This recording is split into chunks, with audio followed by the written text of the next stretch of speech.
Hello everyone and welcome to Twitch Tales episode 66, or episode 7 of season 4, if you're counting it that way. Where did we leave off in episode 65? Apis had met an older gentleman in the foyer of the Munglofau district, and this older gentleman didn't seem to know his own name, but he knew his purpose in life, and he went by the title Gravedigger. He travels the land as a bit of a hermit, digging graves for the restless dead. He sees spirits and undead come to him for help. He sees dead people; they're everywhere, and they need help. And so he digs them graves and puts them to rest, helps them transition to the next life. We followed we spoke with the people of the Munglofau district a little more, slept overnight in their foyer, camped out in their cave, and then headed out the next day with Gravedigger and Mosh in tow to discuss, to see what work he does, see if we can help in any way, see if it's connected in some way to the demons and problems of the Great Expanse. While we walked, we talked with Mosh. We learned a little more about Mosh's situation and how Mosh feels about Belendel and the elf that he is unwittingly inflicted with this weir curse, and how he feels bad about that and wishes to sort of sacrifice himself to Belendel if that's what Belendel wants. You kind of talked him out of it and persuaded him, convinced him that his death will not achieve anything. He can only make amends for his actions if he's around to do so. And so he stuck around with you for a little bit, following you and the old man into the woods a little deeper until you stopped. The old man started to talk to something you couldn't see, and then turned and said something about you guys being safe and no problems, and you realised he was talking to a spirit. The spirit was giving him directions to his body. He said that he was torn apart by something, and as you searched around for it, it wasn't long before you found evidence of carnage and blood, which gave way to finding the strewn about body parts of an elven man. And feasting on those strewn about body parts, a series of giant, ugly, hideous rats, which, upon seeing you, transformed shape into quasits and attacked. You managed to make short work of the quasits during the fight without taking any major damage. And then once the fight was done, the Gravedigger said, "Well, best get to work putting this guy to rest then."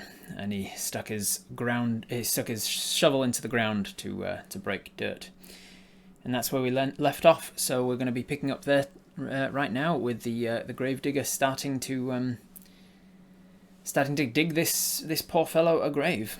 Is there anything you wish to do or say or help with as we get started on this grave? Maybe Merry Gentlemen wanted us to do what we're doing, so they're not bothered. Or maybe they're waiting for you to turn up. What time of day is it? Early still. It's you walked for like an hour or so with the Gravedigger, maybe 2 hours, I can't remember exactly, so it's still like morning, probably pre-noon. We say you're lucky we were here, old man. Might be time to vacate this area. You're lucky we were here. Might be time to vacate and go to Shadridge. He goes, "No, I'm fine. I've been in this area for quite a while, and there's dangers like that around here. I'm not gonna lie, the demons are new. Normally the dead are the things that bother me, and even they tend to leave me alone." He's digging while he's talking, and you can see that he's like careful. He's not just like slinging dirt. He's like carefully taking topsoil off and placing it in a pile nearby, keeping a track of where he's displaced the dirt. I'd like to find some loose branches and vines to erect a sort of grave marker. Very cool. Very good idea, Millsy. So you start to look around for those sorts of things, anything that's identifiable as a grave marker, and you start to collect those as you talk. What would you have done if we weren't here? He says, I would have run from situations like this. It's a little different. A little different than I'm used to, but I can handle myself. If I'm a lot sprightlier than you may think, with you calling me old man all the time. Can I help at all? How are you with a spade? Many hands make light work. Hands you a spade, and the two of you get to work just digging it out. He first has gone around and just with the flat end of his spade, he's just marked out the grave. Because of the situation with the body, it doesn't need to be a full 6 foot long thing. It just needs to be a hole in the ground where you can put the remnants, the body parts that he has. And he's marked that out. He's probably gone about 2 or 3 feet wide by about the same length. He's marked out a little square, and then he's taken the topsoil off with the spade at first. When you arrive, and he gives you the spade and you both start digging.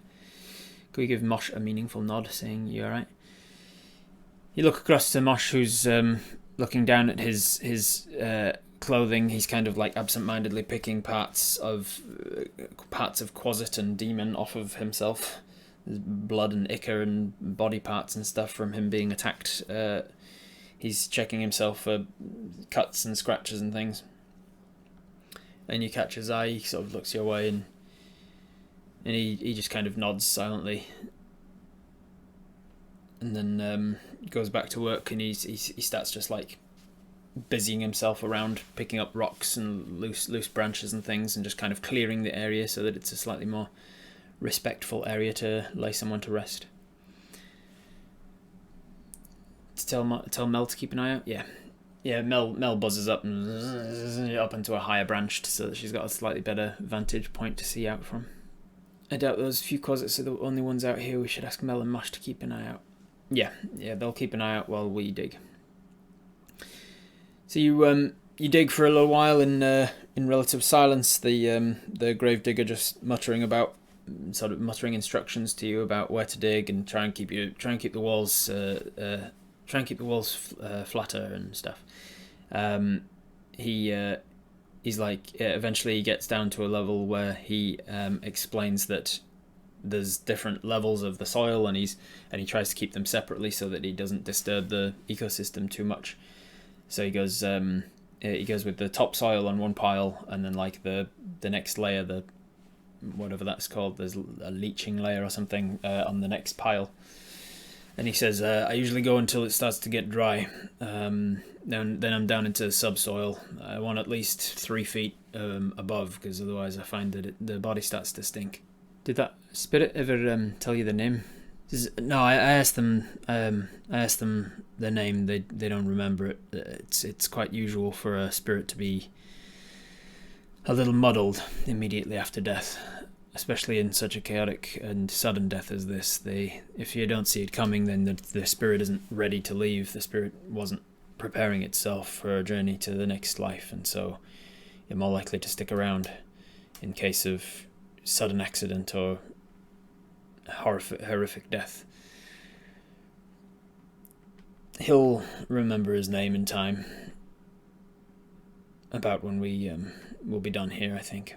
Should we take something of this elf's possessions back to the other elves? Maybe they can identify him. Somebody's probably going to wonder why their brother didn't come back. It's possible, yeah. It's also possible he was a wanderer. Does he remember if he was from a village or something? Can you tell him? And he says, I guess I could ask. And he sticks the spade in the dirt. And he just kind of looks around. You see him kind of looking. You're about a foot down in this this hole so far, so you're not looking up onto the surface or anything, but he is looking around him to see if he can see him anywhere. I'll ask him when I see him. Is he not here? No, they don't always stick around. They sort of come and go. They're not always physical or not always present. We still need to have the Gravedigger bring us to what he wanted to show us. What was it you wanted to show us, by the way? Huh? You said you wanted to show us something. I did?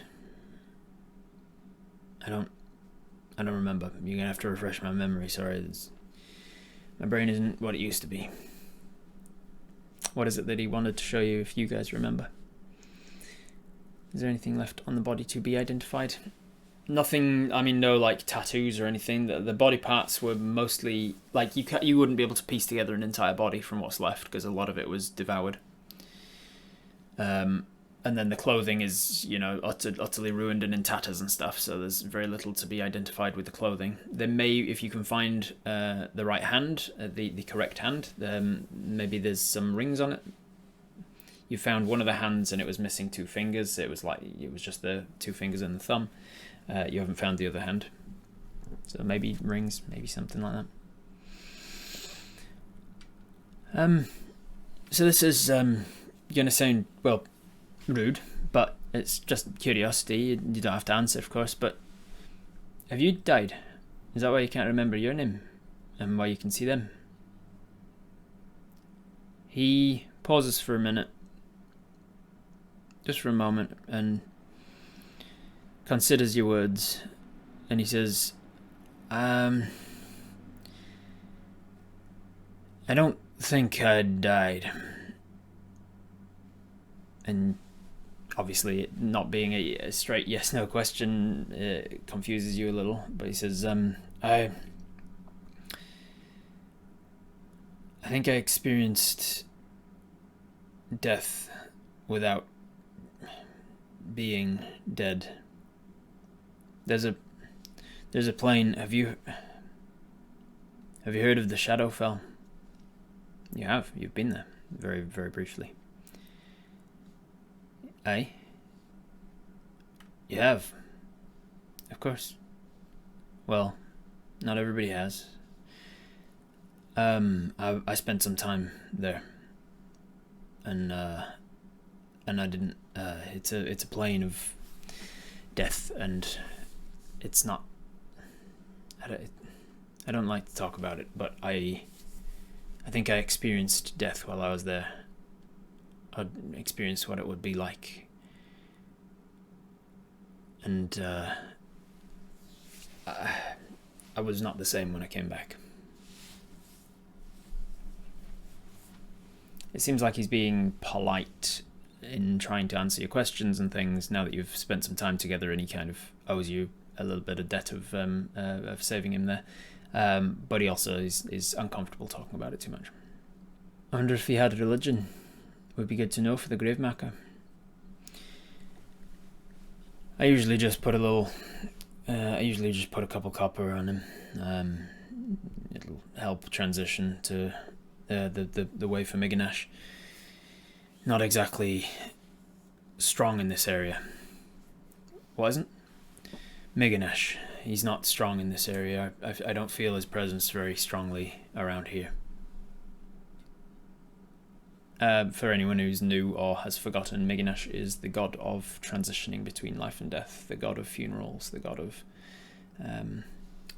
of transitions between planes and things like that. The fingers we found looked like it got cut or bite marks. Bite marks, definitely torn and broken and bitten, severed with claws and scratches and teeth. Can we do an insight check to see if he's lying, withholding, or really doesn't remember? Absolutely, we can. Dice cam. Doodle-doodle-doo. Alright, let's go with this one here. Let's make myself a little. 5. 5 plus your 2 wisdom. That's a 7. Hard to read. He's got an eye patch over one eye. He talks with a sort of a low, gravelly monotone. He's got quite a wide-brimmed hat on that obscures some of his face while he's got his head down digging. so hard to read. When we spoke of necromancers was when he said he wanted to show us something. He never said what it was. You see, that thing you wanted to show us, it was something to do with the necromancers or something. He says, oh, right, yeah. Yeah, I can show you something. How's your stomach? What do you mean? You don't get queasy easy? I mean, not particularly, no. I mean, we just fought those things, and that was because that's nothing. There's a pit. I'll show you, if you're really sure that you want to see it. What are we seeing? You say as you keep digging. The reason why I think there's necromancers around. Huh. Okay. You dig for a little longer in curious silence after that. After being told we unwittingly ate a friend, we can stomach pretty much anything, yeah. He gets down to the third layer. Now you're like 2 or 3 feet deep into this this pit, and being that you're a dwarf, about 4.5 feet tall, it's getting to be a bit of a up and out for you when you're getting in and out of this pit. And so he's taken to, you've started like a chain where he's digging and then passing you the spade. He's digging and breaking up the soil that's down here, a lot thicker and heavier soil down in this layer, the subsoil. He's breaking that up, and he's got like a little handheld pick that he's going as well. He's breaking it up, and then he's shoveling it and handing you the shovel, and then you're taking the shovel and chucking it onto the pile, and then handing him the shovel back, so that you don't have to be constantly climbing in and out of the hole. It's taking you a while. Between the two of you, you're probably about 2 hours in. Moshe's been helping for the most part as well, like doing what he can, just menial sort of physical labour stuff, moving things around, clearing spaces and all that sort of stuff. Moshe's also been keeping lookout for any other intruders and problems and things. Are there any packages around that the John Doe may have had? You look around for stuff, and you can. I'll say that during your 2 hours of digging, Mosh has sort of searched the area and found all of the body parts. That's part of what he's been doing. He's been collecting together all of the parts of this guy put to rest, and he's also found his belongings as well. It seemed like regular sort of traveller belongings, things that you would have on you when you're out in the forest, survival gear, so like pots and pans, a couple of like rations and torches and things like that, tinderbox, mess kit, water skin. Nothing of note or worthiness, it seems. Just belongings that would keep a person alive in the wilderness. Indicates that this person was at the very least expecting themselves to be out in the woods, but nothing else. After a moment or so, more, you get back to the hole just as he's saying, I think I'm pretty much there. I'd just like to go a little bit lower, just because I don't like the smell to get out or attract more, especially when there's demons in the area, I suppose. And as he digs, he hits something and then reacts and says, it seems I've hit a root. And he looks around and he says, there's no trees big enough for the roots to be this deep. This must be an old root.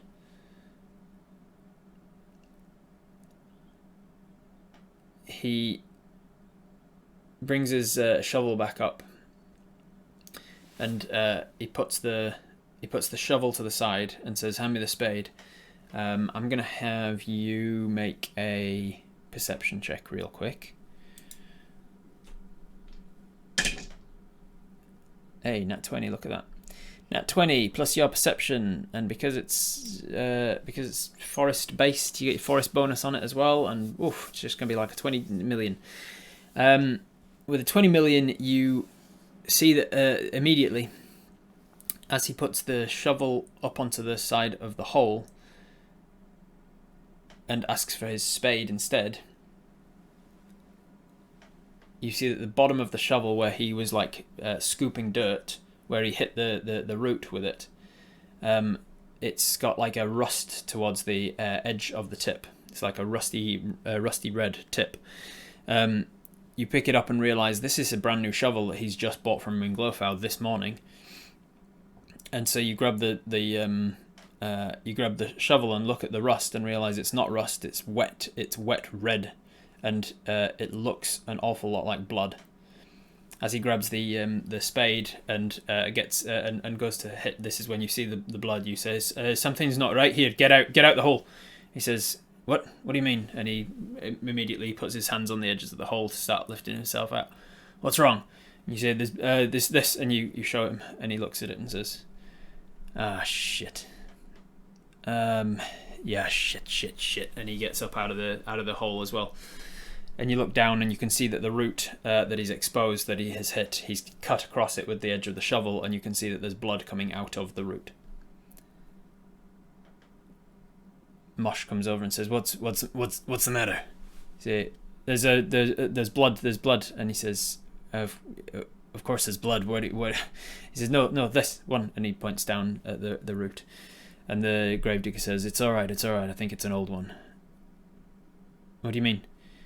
"I think it's an old one. I've come across these before." What is it? What are you talking about? There's man, they're always a pain in the ass to deal with. They're do you know about vampires? And you say, "Yeah, is this the root from a vampire tree?" You say, "Oh, you know about them?" I know about them. "Yeah, this is a root from one of those vampire trees. I think it's an old one. There's no tree big enough to be that vampire tree around." And he looks around himself at the nearby trees in the forest. "But the fact that it still bleeds means they're spreading. I think it might be one of the feeler roots. They spread out looking for new areas to take root, and then they grow new trees from there. These sorts of network roots they use. These are the ones that they sprout the other things from. Do you know about the other ones that come from it?" And you're like, the blights, the twigs and the needles and the things. And he says, "Yeah, you know about them then." You say, I've come across some of them." "Well, I mean, if you've come across them and lived, that's good. We killed a few of the little ones about a month ago. Didn't realise till yesterday they were a sign of a bigger problem." "Yeah, the little ones grow from roots like this." "Could the tree grow underground?" I don't think so. Even though it's vampiric in nature, it still needs the sustenance of the air and the soil, as most trees do. They tend to prefer shady environments, though. "Is it possible that we could trace it to its source?" "You want to go after it?" "I mean, is it possible?" "It's possible, yeah, but who knows? Who knows how far this one's been going? It must be close enough to send feelers out. The little ones are the root of the problem." "Can this vampire tree infect other trees?" I don't know how it works." "Is there like a mother root or something?" There's definitely a tree that these roots come from, yeah. Once a main tree has taken hold, the little ones will sprout as like feelers, and they'll go and investigate for food, for prey, for things to bleed. They absorb that blood and keep it within themselves, within the root. He looks down at the you look down at the hole together, and you see that the root is still just sort of like slowly bleeding. once they find new places abundant in prey, the big tree will send out roots and feelers in those directions, and then eventually they'll take root somewhere else. And I don't know if the tree moves or if like they just start a new tree there. I don't know how it works. I just know that they're a sign of a bad forest, and you want to make sure that you either get the hell out of there or get rid of them somehow. If you feel up for the task, getting rid of one would be helpful for the area, but it is a sign of worse things to come. What do we know about vampire trees? Pretty much just what he's told you. You don't know a lot about them. I don't remember exactly what I told you last time, but Apis knows of their existence, that they are vampiric and they attack. They're carnivorous plants that suck blood. They sort of water themselves with blood. If we poison this feeler root, would it kill the mother tree? I doubt it. They're already dead. That's kind of the point. They're like dead trees. I should probably scout it out. Send the location back to the village before it causes more problems. I mean, you if you feel comfortable doing that, and Mosh says, I can go with you. So how do we kill one? With fire, chopping it down, starving it of its source of blood. There's a lot of ways, I guess. Can the roots act on their own? I don't know, and I haven't studied them. When I come across one in a grave, it's usually a sign that there's nasty stuff nearby. For this poor bastard, he looks across to the pile of body parts and he says, for this poor bastard, we either need to start again from fresh, or we just chop out this root. It takes a little longer, but as long as we chop the root away from the bottom of the grave, I think he's fine. I don't want to subject him to being eternally sapped. Maybe we should see that pit he was talking about first, maybe.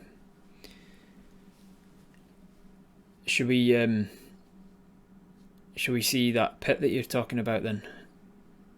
Oh, yeah, I suppose so. We should finish off here first. Which are we going to do? He gives you the option. Do you want to start again and spend a few more hours digging another hole somewhere else and hope that there's no roots in that one? Or do you want to just dig this root out and try and like dig down a little further, get the root out, and then bury the guy here? If the body goes in there with the root, what would happen? I can't imagine. I can't imagine if it was me. I'd like to be subjected to an eternity of having my body sapped for the nutrients for some vampire bastards. Burn away this root. Cut it away. Burn it away. All right. So we head down into the hole, and he's got his spade as well, and he just starts whack, whack, hitting at this root as much as possible. You, meanwhile, have lit one of your torches you've got in your inventory here. You've got your tinderbox out, you've lit up a torch, and then you're burning it away. It doesn't seem to react or shriek like a living thing. It's just like a plant root. It's moist.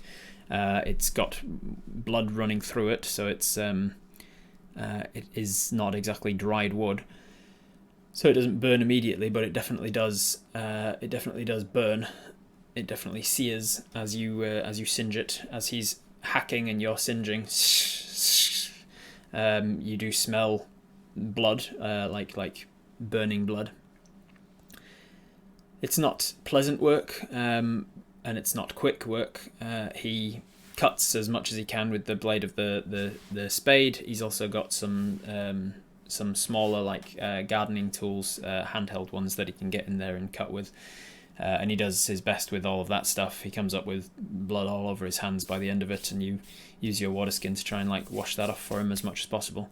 But after a little while, between the lot of you, you've managed to cut away the section of root that was at the bottom of this grave where you were digging. And then you chuck down a bit more of the soil, a bit more of that subsoil to to act as a buffer between where you were and where it will be. And then you grab the body parts of this unfortunate elf, and as you're starting to move them, he sort of like startles a little bit, does the Gravedigger, and oh, hey, yeah, we're about ready for helping you pass on. Before you go, I wondered, do you remember anything about who you are or where you're from? Maybe we can bring you some peace. I see. He turns to you and just kind of shakes his head a little, and then you start to transport the pieces to the hole. He takes a moment, a few minutes later, he manages to sort of find a moment to say, he was a nomad, didn't really have a home per se, just wandered and travelled and lived off the land. It's not uncommon for wood elves. So it's not like he's from one of those sister villages per se. He's just a nomad and got caught up in the wrong place.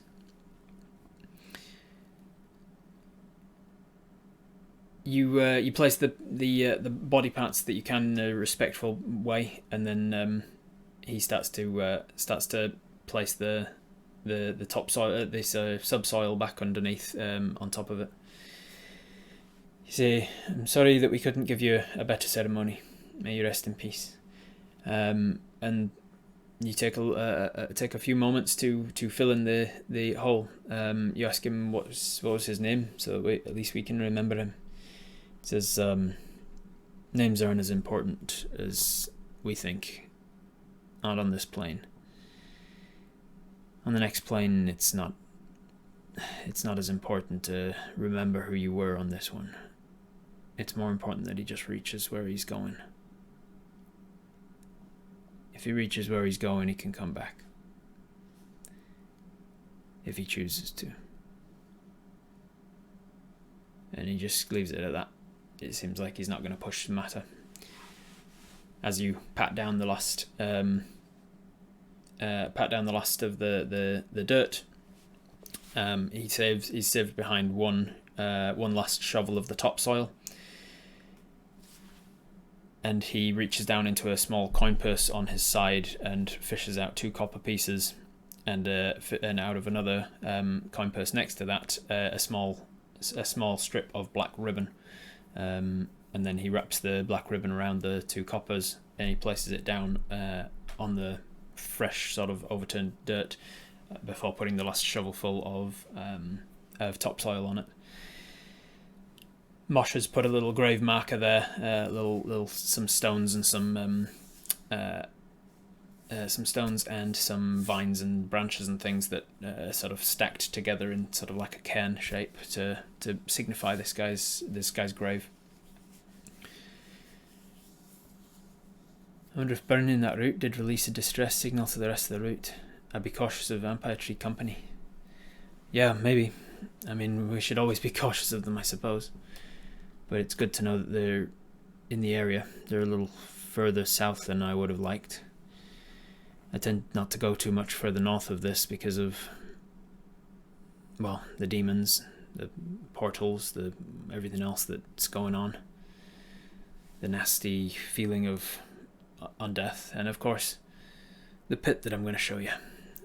He picks up his tools, fastens them into his bag and across his bag, and sort of straps them onto himself. He's got like a bunch of different grave digging tools, and then he says something to it, sort of mutters a prayer to himself. It seems like praying to Miganash, the god of transitions. You catch a couple of words of like, look over this man and protect him in this life and the next, and this sort of thing. He's saying a few words that you've probably heard muttered by acolytes of Miganash a few times. Could give him the rest of our coppers. So yeah, we could do if you want. If you're in favour of that, you have 9 copper pieces on you to. You could hand that over. It's not like you're shy on money.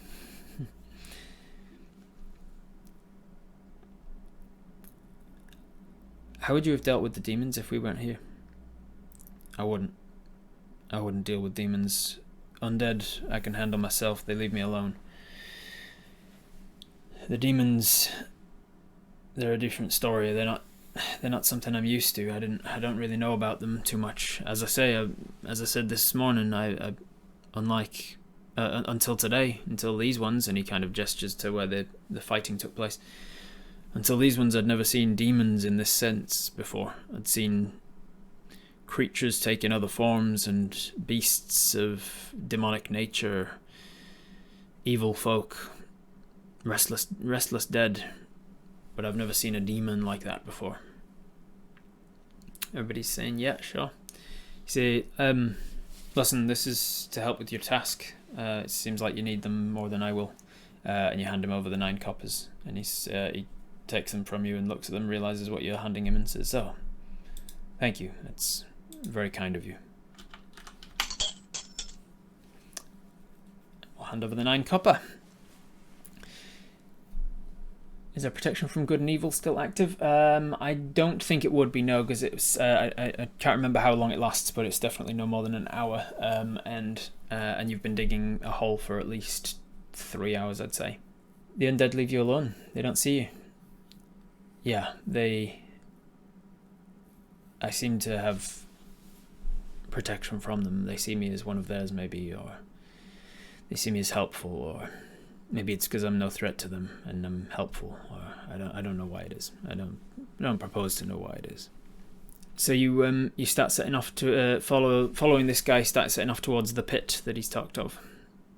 Can we see if that beetle has any reaction to the Gravedigger? I mean, sure. As you walk, you think about Wayfinder TomTom, and you get TomTom out, the Wayfinder beetle, the small little bright blue shelled beetle that a fairy gave you one time that helps point the direction to portals and such. He scuttles out from underneath your bracer and onto your palm of your hand. You kind of just hold him up towards the Gravedigger as the Gravedigger walks. You're just kind of walking up behind him. The beetle doesn't react immediately. Can we say our own prayer to Miganash to give the traveller safe travels over the next life? Sure can, yeah. I'll just roll you a religion check just to see how much you know about Miganash. That's a 2. That's a 2 on the religion check. Plus your 3 from intelligence, so 5.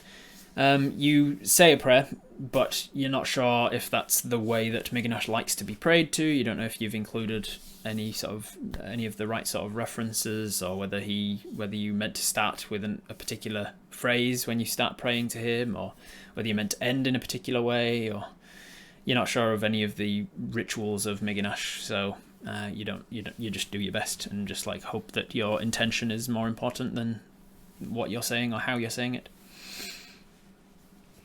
Did we find out if Mel can talk to TomTom? I don't know if you did find that out, but you can find that out as you walk now. And no, she can't. She can't command TomTom. She can't talk to TomTom. It seems TomTom is not necessarily a real beetle, as it were. He's not like a beast. It's more. He acts much more like a magic item than a creature. Hope sincerity counts for more than how we say it. Yeah. We've had some bad religion checks. Maybe we should play the panpipes. Most dead things we pray over are animals we've hunted, so we're more used to praying to Ultimas instead. Yeah, that's right. You follow the old guy then. What is it you want to walk and talk about as you walk? Can we ask Gravedigger more about the pit while we walk? So, Gravedigger, yeah. You said this thing that you're taking us to is not for the faint of heart, and you've called it a pit. What is it? It says it's an area of land I tried burying someone once. Well, more than someone. I've buried a few people there. It's my home. Well, after I came back, it's my home. It's the place It's the place I've spent most time. I put a lot of people to rest there. I had a bit of a graveyard. For a while I was bringing everyone I found back to this same place, and I was burying them together.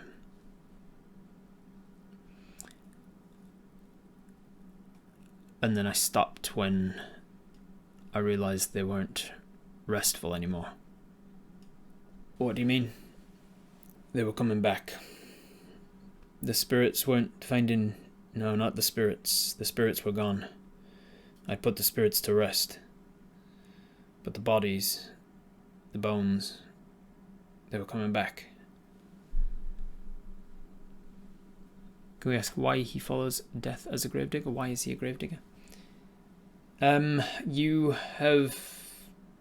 I feel like in the time you've spent with him, you just kind of feel... You feel like the answer to that is just because he feels it's his duty. He can see people who need help, and he's the sort of person who wants to help. Was there something else buried there? I don't know. You don't know why they were coming back? No. How long ago was this? About a year. About a year. Okay. And you managed to get out of there? Yeah. Most of them are too far gone. Deceased and what's the word? Decomposed. Most of them are too far gone. Decomposed, weak, brittle. They can't dig themselves back out again. Were you able to burn the ones that were together? He sort of just like side-eyes you and says, no, I never tried. How long was this happening? I don't know, I haven't been back in a while. Do we know when the problem to the north started? You don't. You don't know how long it's been that the demons have been around or anything.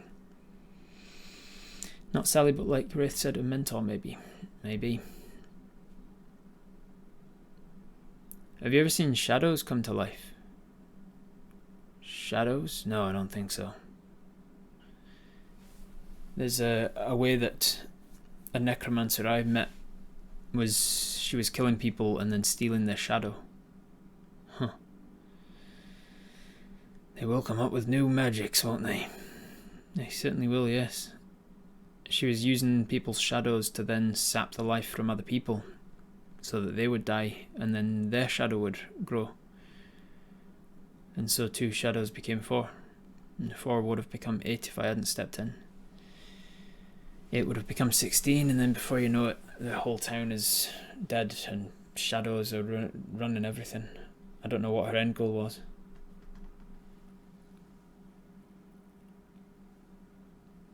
You talk for a little moment or two longer. You ever been to the plane of air? No, can't say I have. I have. Is that right? Hey, I jumped off of a cliff into a portal. Just kind of like looks your way. Yeah, it seems a little reckless now that I say it out loud. I tied myself to a rope. I could tell that there was a portal there and I wanted to see where it went, so I jumped through it. Very lucky that it didn't kill you then. I mean, I tested it with a branch first. Oh, a breathing branch. Yeah, a breathing branch that definitely isn't gonna require, the things that you... okay, whatever. It's your life, I guess. Yeah, I could have possibly tested it a little more, thinking about it. But, I mean, we survived it. Hey, it was a dragon and some bird people. you start telling him about the dragon and the bird people and stuff as you walk.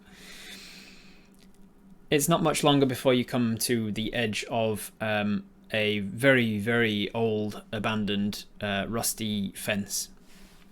It seems like it was once made of wooden posts with iron wire between it, and the iron wire is the bit that started to rust and fallen through.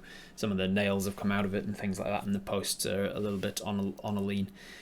You can tell that it's the edge of a what was probably once a garden or a cultivated piece of land. It's definitely cleared of trees and things around. He stops at the edge of the fence and says, This is the edge of where I used to live. This is my home. I'm not sure that you'll enjoy what you see, but hopefully you understand a little more than I do. Maybe you can tell me something about it. You step over the fence and into the garden and start to move that way towards sort of the more central part of this little, very small settlement of buildings. Is our torch lit? If not, light it, please. Yeah, no, your torch would have gone out long ago, but you light another one. So you've burned one out while digging out the root, and you're using another one now, so you'll be down to 6 torches.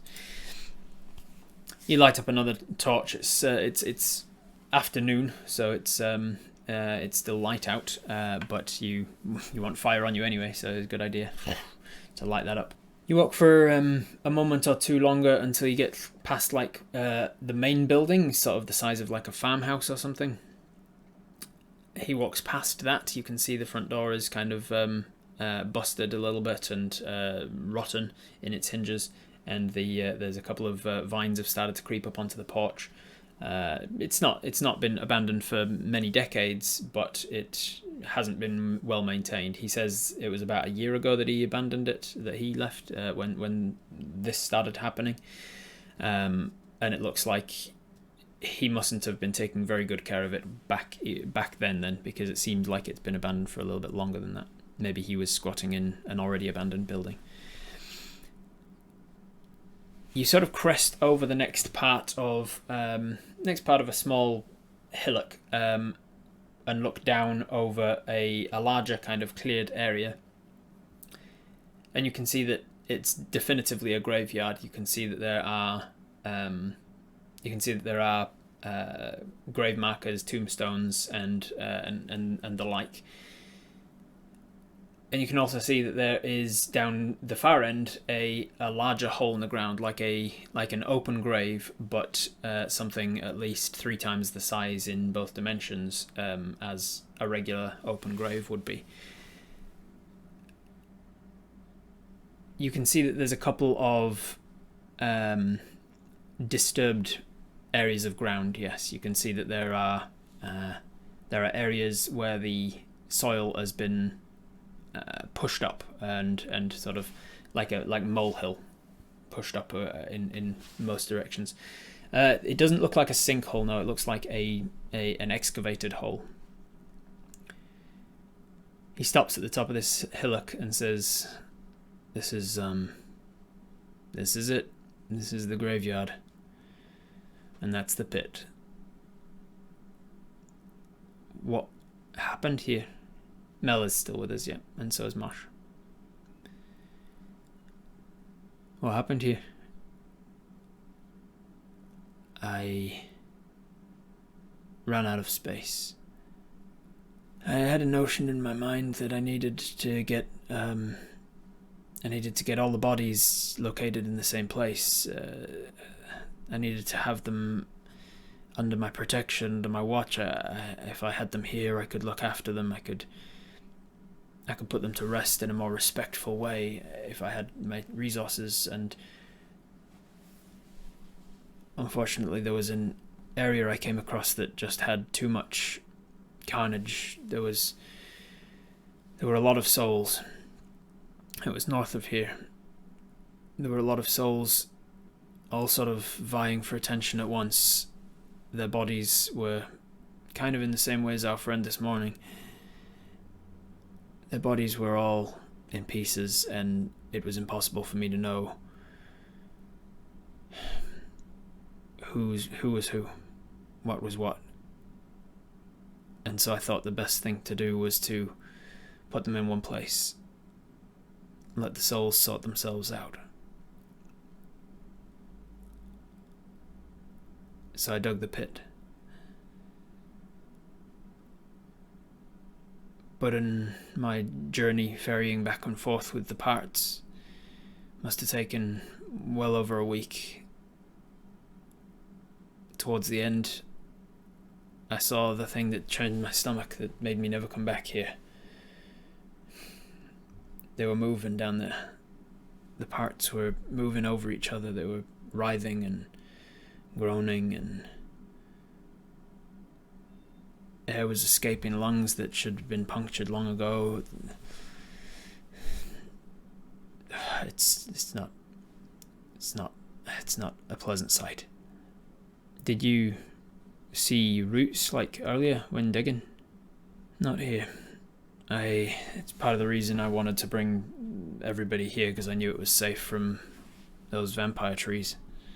I kept it's started to encroach back now. He gestures around the graveyard to the tree lines around that he's cleared back. He says it started to encroach back now, but I kept the tree line cut back. Make sure that there was no trees going to encroach on my land, no roots to dig past. Can we do an insight check in the pit? You're not standing at the pit now. You're standing sort of by the farmhouse on top of the hillock looking down onto the graveyard. You're not actually at the graveyard yet. If you want to get up close to the graveyard, you can do so.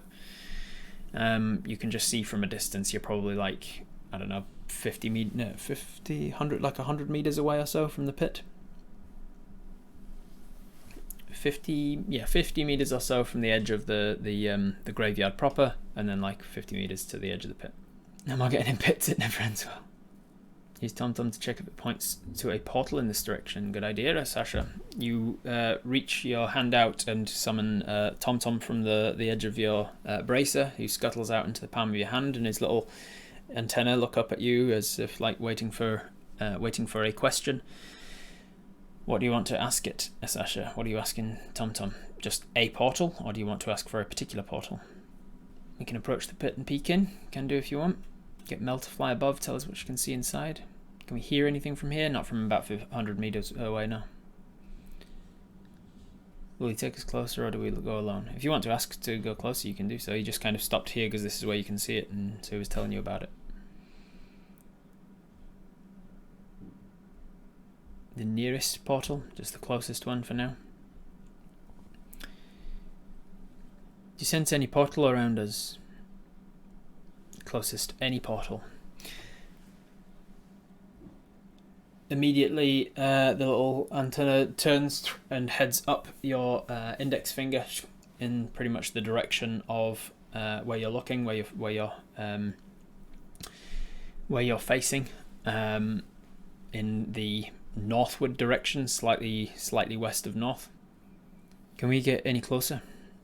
Be my guest, but be careful. He kind of just puts his hand out and waves you forwards like he's not wanting to get any closer himself. Ask about the Shadowfell now. You turn your attention back to TomTom and say, is there a portal to the Shadowfell nearby?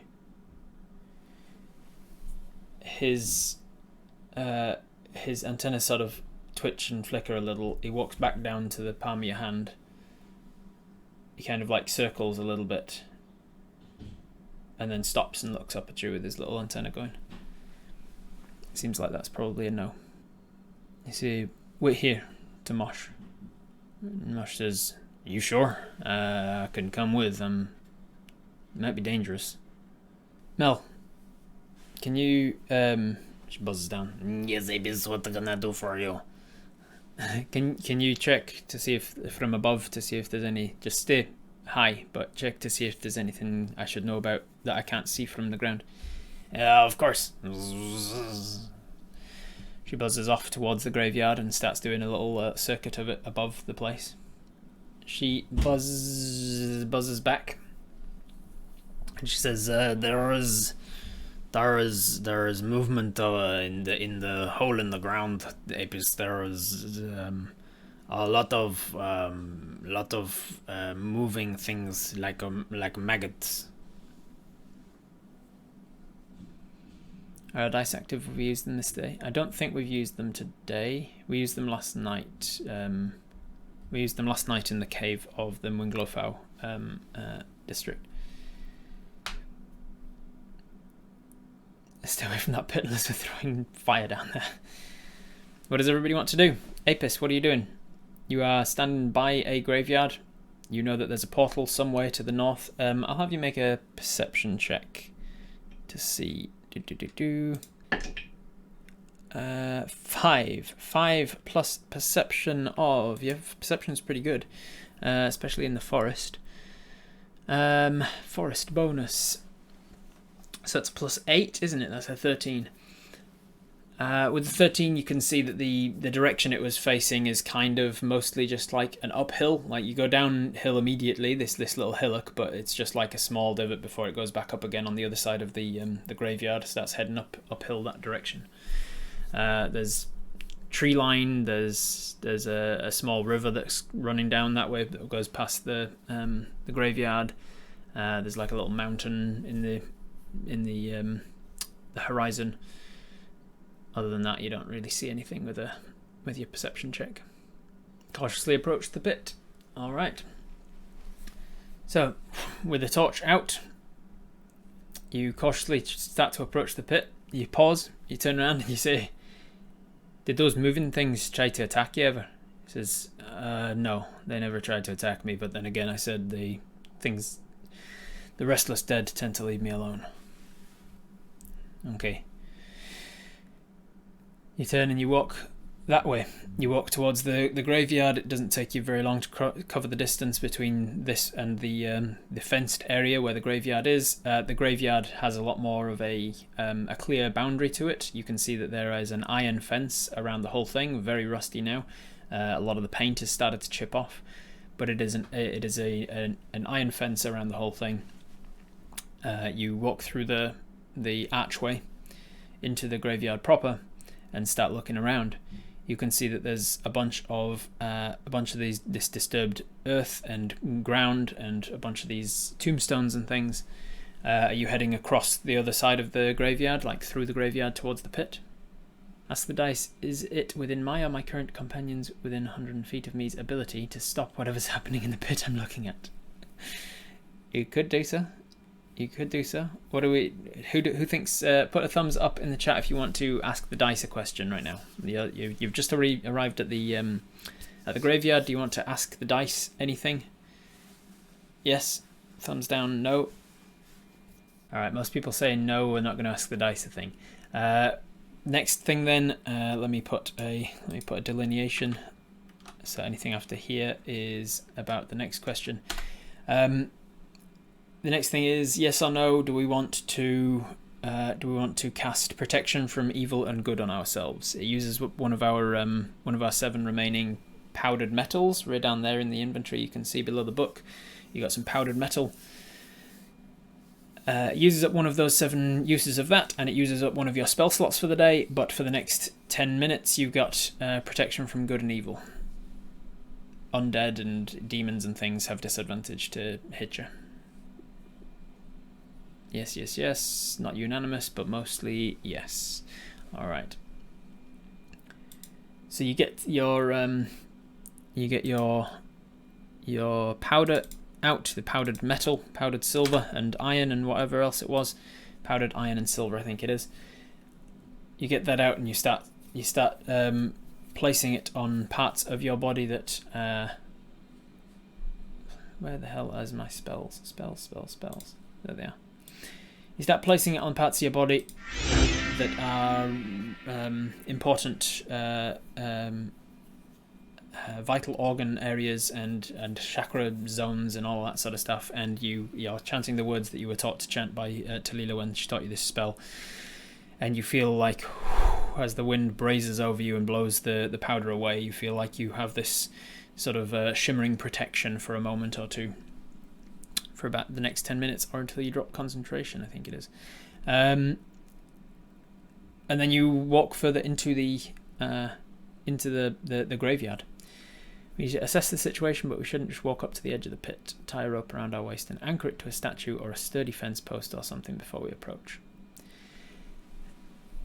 You walk through the graveyard. The first thing you notice is that there is a slight shift of movement off to your right as you walk. You can see that there's like a hand mostly submerged in dirt and mostly skeletal. It's got a few tendons and ligaments and things on it, but it kind of like twitches and sort of like starts to crawl towards you, and as it does so, the hand starts to pull out of the dirt a little more. It's got a forearm attached to it as well. It's moving relatively slowly, but it is definitely a dead creature that is moving at your approach. What do you want to do about that, if anything? It's several meters away, so it's not a threat to you immediately, but it's evidence that there is something about this graveyard that's moving. This whole graveyard needs to be set on fire. Is it crawling out of the pit? No, just out of a nearby grave. Oil and cleansing fire. Who's all for setting fire to this thing? This is just a hand that's nearby. It's not even, you're not at the pit yet. This is just in the regular graveyard. Yes, attack with fire. Alright, so you walk over to it, you get your fire torch out and you put it down to the hand, and as you approach the hand kind of lifts its fingers up towards you. It burns the tips of the fingers with the flame, which start to curl back. It seems to be searing what's left of the flesh on the hand, and the bones are starting to dry out from the torch. The hand continues to like pull. It's pulled up to about the elbow now out of the dirt, and it's just you're just burning it. Not much else is happening. Does the Gravedigger even want us to take care of the pit, or just leave it alone? He didn't say either way. He just said that he has reason to, like when he heard that you knew about necromancy, or you'd witnessed a necromancer doing something. He said that he had something to show you. Do the bones even stop? Not really. Any more movement around? Now that you've seen that, you look around, you see that there are a couple of bones nearby that have near some of the sort of molehills of overturned dirt. You can see that a few of them have like bones coming out of them, just jutting out, pushing out, and then those bones start to fall and clatter, and then you can see those bones starting to like almost magnetize to each other, and then starting to form into more bones are pushing out of the molehill of dirt, and then starting to magnetize together and starting to shift. The hand seems to be attached to something under the ground. Should stab a sword into the dirt to kill it. So you grab your sword out and pull the fire back away and push your sword down into the dirt. All bones moving towards the pit. They're not moving towards anything at the moment. They're just kind of connecting to one another. Could the roots have something to do with the undead? Could be. It definitely could. The roots belong to a vampire tree called the Gulfias tree, and vampires are obviously undead, so there's definitely connections there. So you got your sword in one hand, you got your torch in the other hand. You shoved your sword down into the dirt, and you didn't see any sort of immediate reaction from the hand that's on the top, that's mostly burnt and largely unmoving now. Maybe it is from the portal. Doesn't seem like Mentor did this. Doesn't seem to have been here. It's like it came from whatever caused either the graveyard or the carnage, maybe. Back off and alert the others to the bones converging. Things could be about to go down. You see, as you sort of turn to go back to the others and see and warn them of stuff converging, you see that there's an upper torso, sort of the hand and upper torso, head and chest of another humanoid. No idea what gender or even species they would have been when they were alive, because so much of them are sloughed off now. But they've pulled themselves to the top of their respective mound of dirt nearby, and are starting to just like pull themselves out, and they're kind of between you and the exit to the graveyard.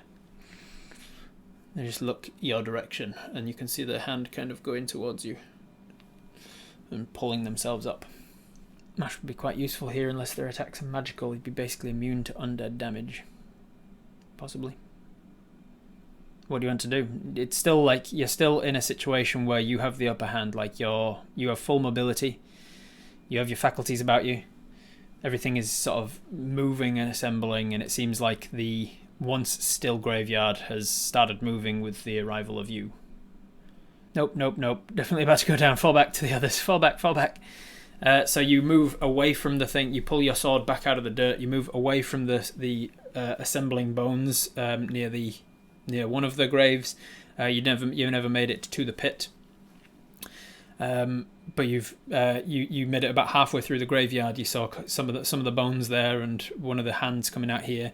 You walk back towards this corpse on the ground here, and who kind of like reaches out towards you as you move past. You manage to skirt around them easily enough, though. You get out of the graveyard and back up the hill towards Mosh, who's meeting you halfway now, has started walking down, and he says, I think I saw movement. Are you alright? You're like, hey, there's definitely movement. There's things around. There's bodies reanimating and such. That ain't right. We might need help. Have you seen this before, old man? He says, yeah, that's the sort of thing I was talking about. This is why I abandoned the area. The things that I buried didn't stay buried. Can we do an investigation check in the pit? You'll have to go back into the graveyard and through the graveyard to the pit at the far end of the graveyard in order to investigate the pit. Does the movement stop when we left? Nope. No, you look back to the graveyard now and you can see that there's... you can probably count about half a dozen distinct creatures. Skeletons, bones, zombies, things that are starting to animate. Does the old man know any sanctification ritual to purify the earth or ward against undeath? Do you know anything? And he says, I do my usual rituals to Miganash and ask that he look over the dead, and I don't know what's bringing them back, so I don't know what to do to prevent it. Any other cause of them starting to move around? Not that you can see. How long do they stay animated for? I don't know. I haven't stuck around very long. Once this started, I gave it like a day or two to try and, like when I would return with the body parts for the pit, they would start animating again, and then I left thinking my work was more important than my paranoia. And so I went to go get more, and I ferried more of the body parts back. Every time I came back, the graveyard was still, and I was able to sort of convince myself I was imagining things through overwork and lack of sleep. And I would pile more into the pit, and it would start to move again. And so I'd leave again. And I did this for a couple of days before I just couldn't ignore it anymore. And more of them were starting to animate every time, even ones that weren't in the pit, things that I'd buried long ago were starting to dig their way back to the surface. Can we see the pit by entering the graveyard from the other side? Could do if you want. Yeah, you can skirt around the far side of it. So there's a forest on the left side as you're looking at it down the hillock.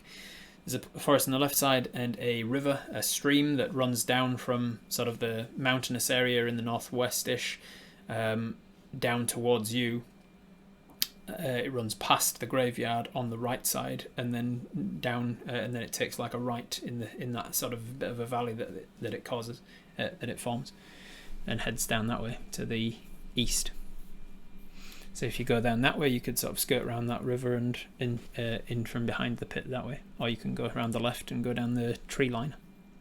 Are there any animals in the trees and vines around the house graveyard? You can go and search for some if you want. You can't see any from here, but if it's anything like a normal forest, there will be animals around. Is that what we want to do? Do we want to go try and see the pit from the other side without having to head through the graveyard? Put a thumbs up, thumbs down for that idea. To get closer to the pit without going through the graveyard, like skirt around the graveyard and come in from the other end. Are there any indicators of necromancers, spell ingredients? Nothing that you can see, no. Can we contact Mignash for help? I mean, as much as you can contact any god. Like the portal had an explosive opening to the north that killed a lot of people, and the more we brought back, the further the contamination spread. Maybe. No, yes, yes, no, no, yes, yes. Ooh, no, yes, yes, no, yes, no, yes, no, yes. Kind of on the fence here. We're going to put it to a proper poll so that I can get an actual figure here. Skirt around the graveyard to see the pit, yes or no? I don't want to go close to the pit, but if we do, I would like to see the portal Tom found is in the cemetery or beyond it. Good question, because from the direction you're facing now, the portal that TomTom was pointing towards, the direction he was pointing towards was kind of clipping the left side of the graveyard. So it was either pointing to something in the graveyard on the left-hand side, or it was pointing past that towards something beyond. It melts out the bug and insects and see if they're affected by the pit. Mel. Yeah, Sapis, what is it? This place is creepy. It gives me the creeps. Yeah, it's a pretty creepy place. Could you head into the forest here, see if there are insects and bugs, and see if there's just like a feeling of the same sort of creepiness that we're feeling? If they're affected by anything that's going on here, if they've noticed anything, just sort of ask around, see if anybody's noticed anything. And yes, I will ask them things. She buzzes off to the west, to the left of you to head into the forest there and ask around. All of Mel's hair started pointing straight out. Yeah. One of the others about how the bones looked like they were converging. It's going to turn into something bad. Prior warning could be all the difference. Yeah, you say. By the way, the bones that were falling out of, they were coming out. They were pushing out of the ground. Individual bones, and they were sort of like converging. They were magnetizing to each other. They were forming a single thing. Yeah, I saw that as well. They used to once or twice they sort of reformed into the shape of people before they were dead, I guess. The bones seemingly held together without ligaments and just moving on their own. With 71% of the vote, Apis decides they are going to skirt around. You say, I'm going to head around to see if I can see that pit, but I'm not going to go through the graveyard. I'm going to go around to see if I can see anything that gives us an impression of what's down there or what's going on. All right. I mean, yeah, I'm not going to come with you. I don't feel like I need to see that again. Okay. Meta question: what beside necromancy creates undead? Just don't know if there are other ways. Necromancy by definition is the only thing that can create undead. But necromancy is a school of magic, not just spells. So there can be necromantic auras or necromantic things that aren't to do with like casting spells and stuff. So you don't have to be a necromancer to like. Necromancy, by definition, is the thing that creates undead, but there are more sources of necromancy than just necromancers, if that answers your question. Are you going to the left through the forest where Mel went, or are you going to the right out in the open near where the river is, the stream? Stay away from maybe evil trees, so go to the river, go to the forest. More cover, easier to help Mel if she finds anything bad in there.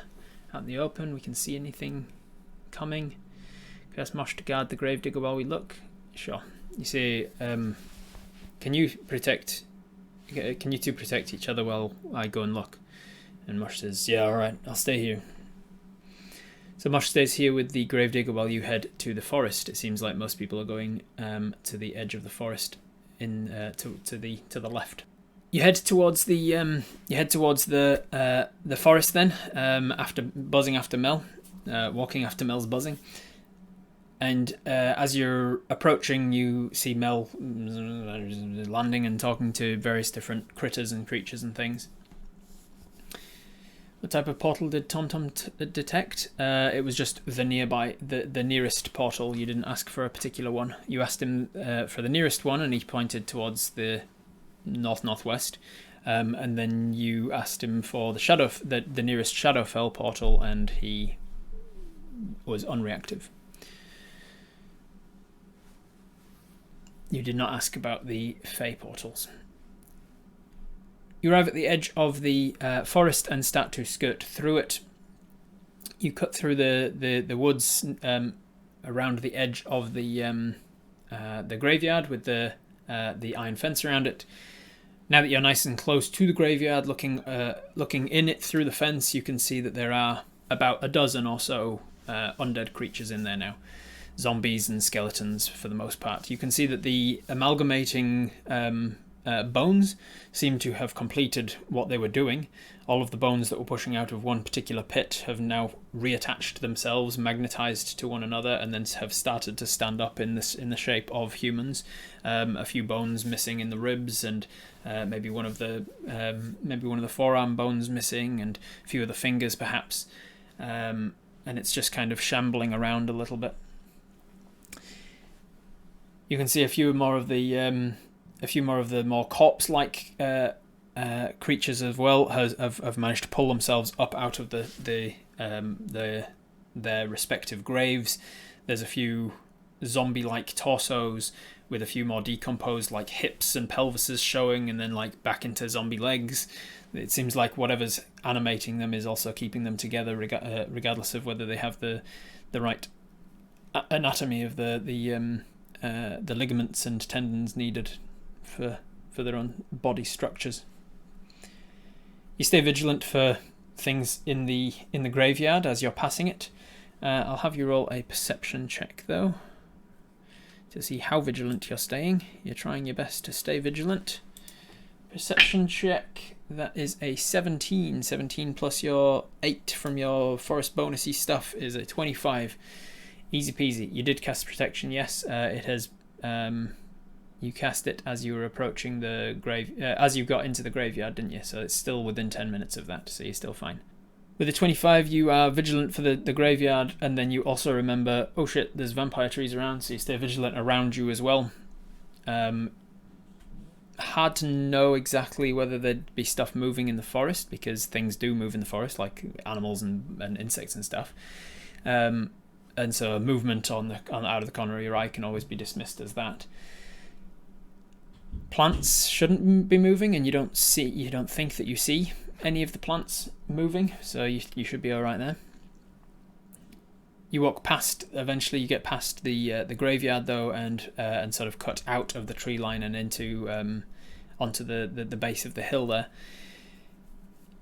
And you start walking along the edge of the graveyard. You can see that there's more of a convergence of the undead in the graveyard have started to kind of follow you down the side, and they've been moving a lot slower than you have, so they're kind of still gaining on you as you're down that far end of the graveyard now, and they're started making their way towards your corner. You walk along that back end fence and approach the pit. As you're approaching the pit, once you're within like 20 meters of it or so, you can start to hear it. There is sort of groaning and some squelching. There's slapping sounds of like flesh on flesh, movements of like things rolling over the top of other things. It's unpleasant. On top of that, it's also very unpleasant in smell. You can smell a horrifically strong sense of decay and decomposition, rot. You are between the graveyard and the mountain behind you now, so if you wanted to double check with TomTom where it was pointing when you asked for the portal, now would be a good time to do so. Are there any undead guarding the edge of the pit? No, nobody's guarding. It seems like the undead that there are now, over a dozen of them now in the graveyard, have started. There's still more pulling out of their respective graves, but the ones that had started and were the first to start pulling themselves out have converged and started moving towards you, and down the hill towards you at the back of the graveyard. All right. Shambling corpses for the win, yeah. You get TomTom out, and you're not sure how often you can use TomTom in a day. You haven't worked out the limitations of what he can do, or how often you can use him, but you just hope it's enough to ask him again. Where's the nearest portal? And you put your hand in a southward direction, looking through the graveyard and up the hillock towards where you can see your friends standing a few, like a couple hundred meters away now. And instead of walking along the index finger like you did before, he instead walks back towards the wrist. You turn your hand and he immediately runs up the thumb. You bring your hand back, you turn all the way around with your back to the graveyard, and he runs up the index finger, pointing directly towards the mountain on the horizon. The mountain's a few miles away by the looks of it. It seems like that's the direction of the nearest portal. Not down in the pit, no. It's not the Drow Mountain, no. We're much further north now than we're definitively in the Great Expanse, the large section of mostly uncharted forest. That solves that then. Time to create a pit fire. Fire time. The Lone Mountain, that's right. The Lone Mountain on the map. You hear the groaning and squelching and slapping of flesh and sort of creaking of old bones, getting a little louder though as you have your back to the graveyard. You quickly turn round as Tom scuttles back up into your bracer, and you see this sort of like this emergence out of the edge of the pit. You see this kind of like rolling motion of body parts kind of like flopping on top of one another and building towards the edge of the pit, and you see it starting to crest up out of the pit. Just this formless mass of body parts starting to get towards the edge of the pit. Can we leave now? What do you guys want to do? We're not in an initiative because nothing seems to have actually, like, nothing is in a attacking you situation, but the longer you stay here. Some people are wanting to set it on fire, some people are wanting to run away. What's the plan? Are we going with I think probably best to put this to a poll, I think. What to do? Set it on fire, or set it on fire, or run. Let's put it to a 1 minute poll. Starting now. Apis is kind of frozen temporarily in fear, like what to do. You can see that there's about a dozen and a half, maybe approaching 2 dozen regular zombies and skeletons in the graveyard. And there's also this shambling mound of animal body parts that are starting to push their way up towards the edge of the pit and starting to spill over onto the top. Does it look like the fleshy mound that nearly killed us in the Sally fight? No, hers seemed to be like molten flesh, amorphous flesh, like bread dough that was made out of human flesh. This one seems like it's a formless amalgamation of various distinct body parts. You can see hands and claws, and you can see feet and legs and limbs and torsos and heads and things in there, and the hands and bodies and stuff are all sort of like helping each other up. It's like rolling massive body parts. Set it on fire is 58% of the vote. So as we have our sword and torch out, we sheath the sword, we grab out one of these 3 lantern oils that we have, and we just lob it. This is going to kick off initiative. So we're going to. This has made the definitive decision that we are going to at least start a fighting situation rather than running. So we're going to go into initiative. So Apis turns around. You see that over the this is an iron fence, not a stone wall. You see the pit out of which a fleshy mound of body parts is climbing. You see a bunch of skeletons and zombies and reanimated corpses have started making their way over towards you. This corner of the they've been shambling over to this corner of the graveyard, just kind of following you because you came from this side of the graveyard and you walked down. You walked down this side past all of the trees and things. So there are trees here. I haven't set all the trees out. But you walked around the trees here. These guys were all following you.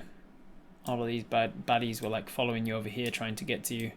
But you were walking faster than them. So you walked around the edge here to get closer to the pit. And you walked along there to look into the pit. And once you looked into the pit, you realised, there's a big old fleshy boy climbing out of that pit. Better throw some acid, throw some fire at him. And that's where we're at. So, initiative. I will roll for them. Let's have a look what they get. We've got, actually, I'm gonna roll for you first, so you don't know whether or not it's a good thing before you have to decide whether or not to use your rerolls. Oh, you don't have any rerolls anyway, so it doesn't matter. Here goes dice cam. You have got. Oh, I just turned the dice cam off. Here we go. You got a 13. 13 plus your initiative of 3, so 16. Not a bad initiative. Not a bad initiative. Apis 16. Fleshy Mound Boy got a. Oh, not bad at all actually, even with his dexterity. So Fleshy Mound Boy is going to be right behind you. And then we've got Mel with a decent, actually it's also a 16, but slightly better initiative than you, because she's got a better dexterity than you. Enemy 1 is going to be Fleshy Mound Boy. Then we've got enemy 2, which is all of the zombies and the minions, as it were, the little guys. That's going to be here. Then we've got ally Mosh and the Gravedigger, not doing too well, bringing up the rear there. Alright, so this is the initiative as we're looking at it. We start off with Mel. We need Mel on the field, don't we? She's a pig, but she's a flying pig. Buzzing in. Mel's coming in. Buzz, buzz, buzz. She was following you after having just given the just talked to the insects of the forest and things. She's not sure what to do here. You've told her don't try to put something to sleep until I tell you to, and you haven't told her to. So you've just grabbed out some oil and you're about to hiff it, and the oil is like ready to leave your hand when Mel's like, I don't know what should I do? So she's just going to summon her swarms as she does. She's going to summon swarms and she's going to summon them over the nearest 2 zombos. Like that. That's her action. We need to. I've not drawn who Apis is for this first round because we kind of knew what we wanted to do anyway as a group. We were collectively deciding for Apis that we were just going to throw some fire for this first round at the very least. But Mel's militia are going to get to go. Mel's militia. The far one got a nat 1, but the closer one got a 14, which is going to hit. So this zombo here starts taking some piercing and biting and stinging damage. Seems to be affecting it in some way, but it does not seem to be reacting in pain at all. It's taking a bit of damage, but it's not. It's definitely going to help to tear it apart and to prevent it from animating, but it's not going to like hurt it per se. Alright, Apis, on your turn, you are going to lob the oil at the pit. It's going to be a ranged attack on your part. You are not proficient with oil lamps. You are not proficient with unarmed improvised thrown weapons. So you don't have any proficiency on this. It's just your dexterity bonus, which is a +3. +3, so 11 plus 3. 11 plus 3 is enough to hit this thing. You smash into it. The oil scatters. This thing is now covered in oil. as it's starting to get up out of the it's slopping and sloughing and sliming its way up out of the pit, and it's covered in lantern oil now. That was your action to attack. Well, sorry, you took the attack action. You lobbed some oil.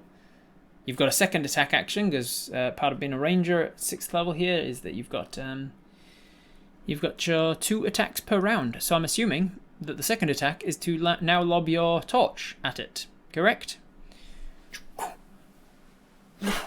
You throw the torch at it. With Planar Warrior even. Oh, interesting. Planar Warrior torch. Thumbs up and thumbs down for the play. In fact, no, I need it to be a poll. I need it to be a proper thing here. Use a fire arrow. We could use a fire arrow instead. We've got a flaming torch. We've got arrows that we've pre-lit. Arrows that we've pre-established to be lightable.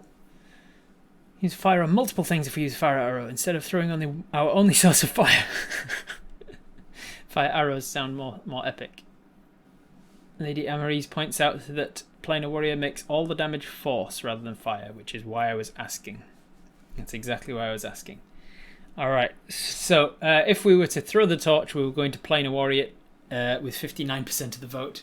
But with Sparrow and Lady Amarise coming in clutch at the end there, somebody pointing out, like, hey, we've already got fire arrows and we've already got... if we make it Planar Warrior, then it makes all of the damage force damage, not fire damage.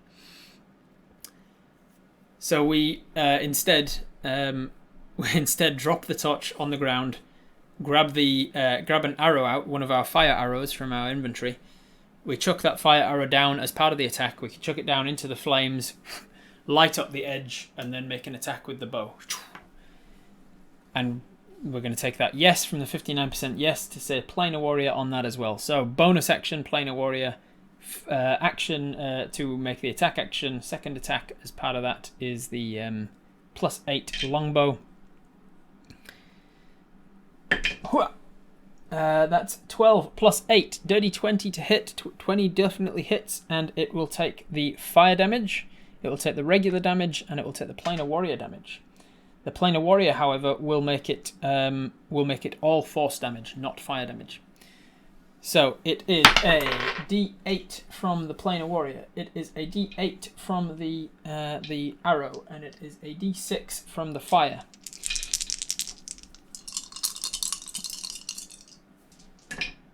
All right, that's 8, 7, and 1. That's 16. 16 plus 3 is 19. 19, as it strikes into this thing, it passes through the ethereal plane, and it strikes back. 19 points of damage, force damage to it, but it does not catch fire because the fire is force magic for now. However, at the start of its next turn, that flaming arrow will still be flaming, and then it will potentially catch light with the oil that you've hit it with. All right, that was 2 attacks and a bonus action. Apis, you have a flaming torch by your feet. Do you want to use your movement to go anywhere? Do you now want to run, leaving your torch behind? You can't pick up your torch before running because you've used enough object interactions to drop the torch, pick out your bow and arrow and all that shit. So if you back away, you are leaving your torch behind. So yes, we move and leave the torch, or no, we don't move, stay where we are and stay by the torch so that we can fire more fire arrows. Yes, leave the torch. No, stay where we are. All right, most people saying no. We're not gonna run and leave the torch. We're just gonna stay where we are. Can we Hunter's Mark? Not now. We've just Planar Warriored, so we've used our bonus action already. All right, so we're gonna stay where we are. That's our entire turn. It is gonna be the enemy's turn. Big guy, from his perspective, from its perspective. It is raising out of the pit. You are firing things at it. Splashed. It is going to slop its way up out of the pit.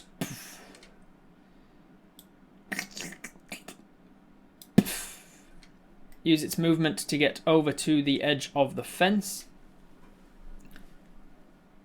It is going to make a tentacle attack, like a pseudopod attack, like a basically a bunch of bunch of arms like grabbing onto other arms reach out, kind of like isn't there a scene in Toy Story where Buzz has got his arm off and he uses his arm to grab his other arm to extend his reach or something? You have you see a bunch of these arms sort of reaching out other arms. They grab a hold of this guy here, and then they make a throw attack to throw this guy at you.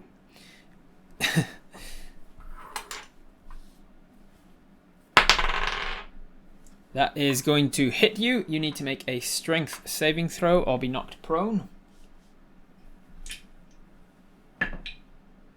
6 won't do it, so you will be knocked prone. So he picked up this guy, whoosh, and he threw him at you. Poof. He hit you, which knocks you prone. The Zombo as well is going to get knocked over. So the Zombo and you both get knocked down by the attack, and you take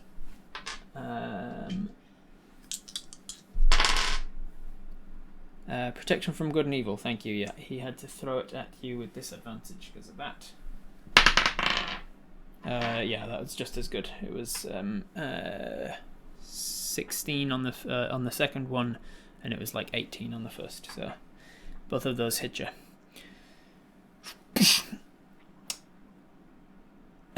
So he slammed into you. You take 8 points of damage from the zombie hitting you, taking you down to 47 hit points that you're on now. Reach out, grab, throw the thing.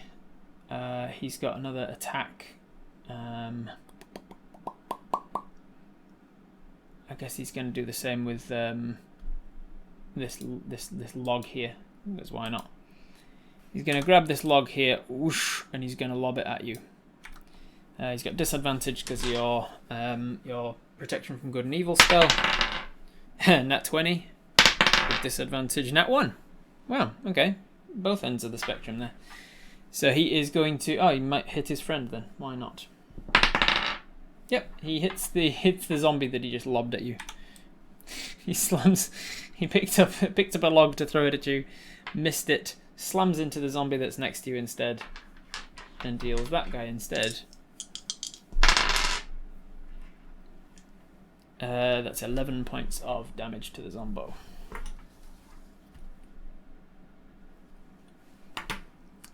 Alright, that is its 2 turns, 2 attacks to throw some shit at you.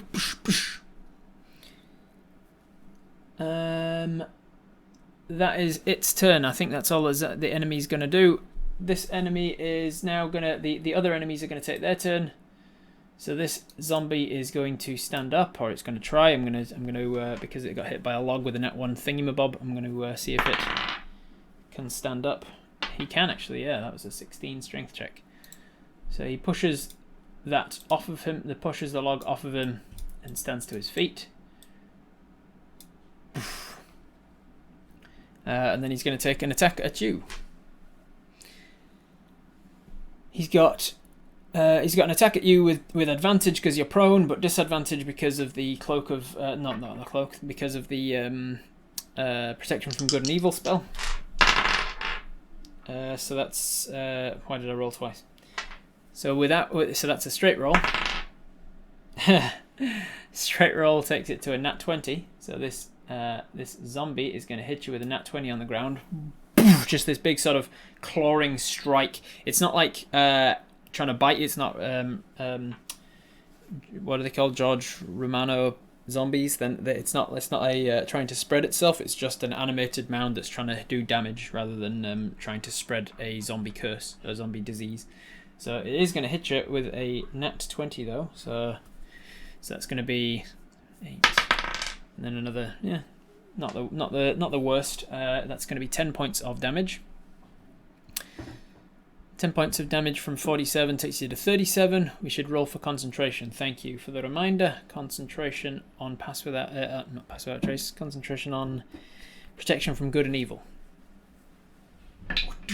So that first attack from the zombie hitting you was a 6 on the concentration. 6 plus your concentration is not going to be enough, so you are going to drop.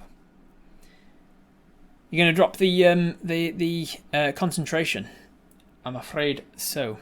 You got nat 20 with displacer disadvantage. You don't have displacer disadvantage. You have displacer disadvantage until the first time that you're hit on a turn, and then your displacer cloak goes away until the start of your next turn. So you got hit by the zombie, wham, which stopped your displacer cloak. You still had pass without a trace though, except that you didn't. And so when he got up, he had advantage on hitting you because you're prone, but he already got a nat 20, so no big deal. Do we get inspiration for reminding you about concentration despite it being bad for us? No, you don't. You get inspiration for doing things in character that are bad for you, not things at the table that are bad for you. That's just called being sportsmanly. Alright, so you got smacked by a zombie. The zombie then got up and smacked you again. Boof. You're at 37 hit points out of 62. That is all of the zombie's turn though. It could only do one thing, and that was to stand up and attack you. Then it is all of these other zombies' turns. This zombie is going to attack the bugs that are attacking it back. That's going to miss.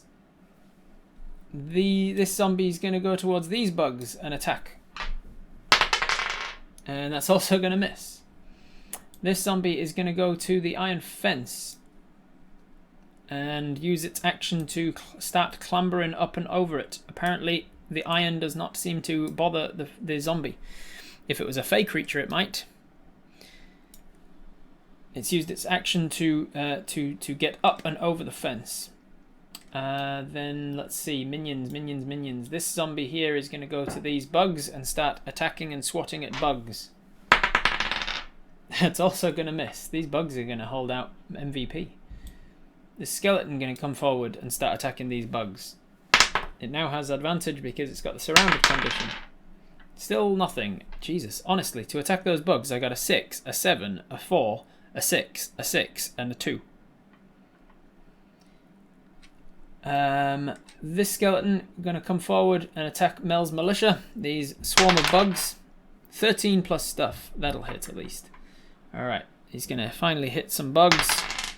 But they have resistance to bludgeoning damage because the bugs are a big swarm. So they can only take a certain amount of damage. So half of that. The militia haven't taken damage yet. They're still standing, they're still fine. These guys are all going to walk forwards. Shamble. They're all going to shamble. They're going to use their movement and their actions to just shamble forwards. Shambling mounds of people. Flesh and skeletons and bones. Bodies and corpses. Shamble. Shambling forwards. Alright.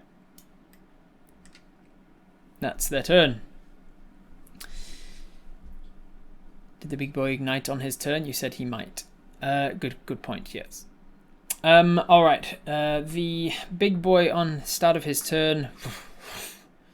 I'm going to roll to see if the fire was extinguished by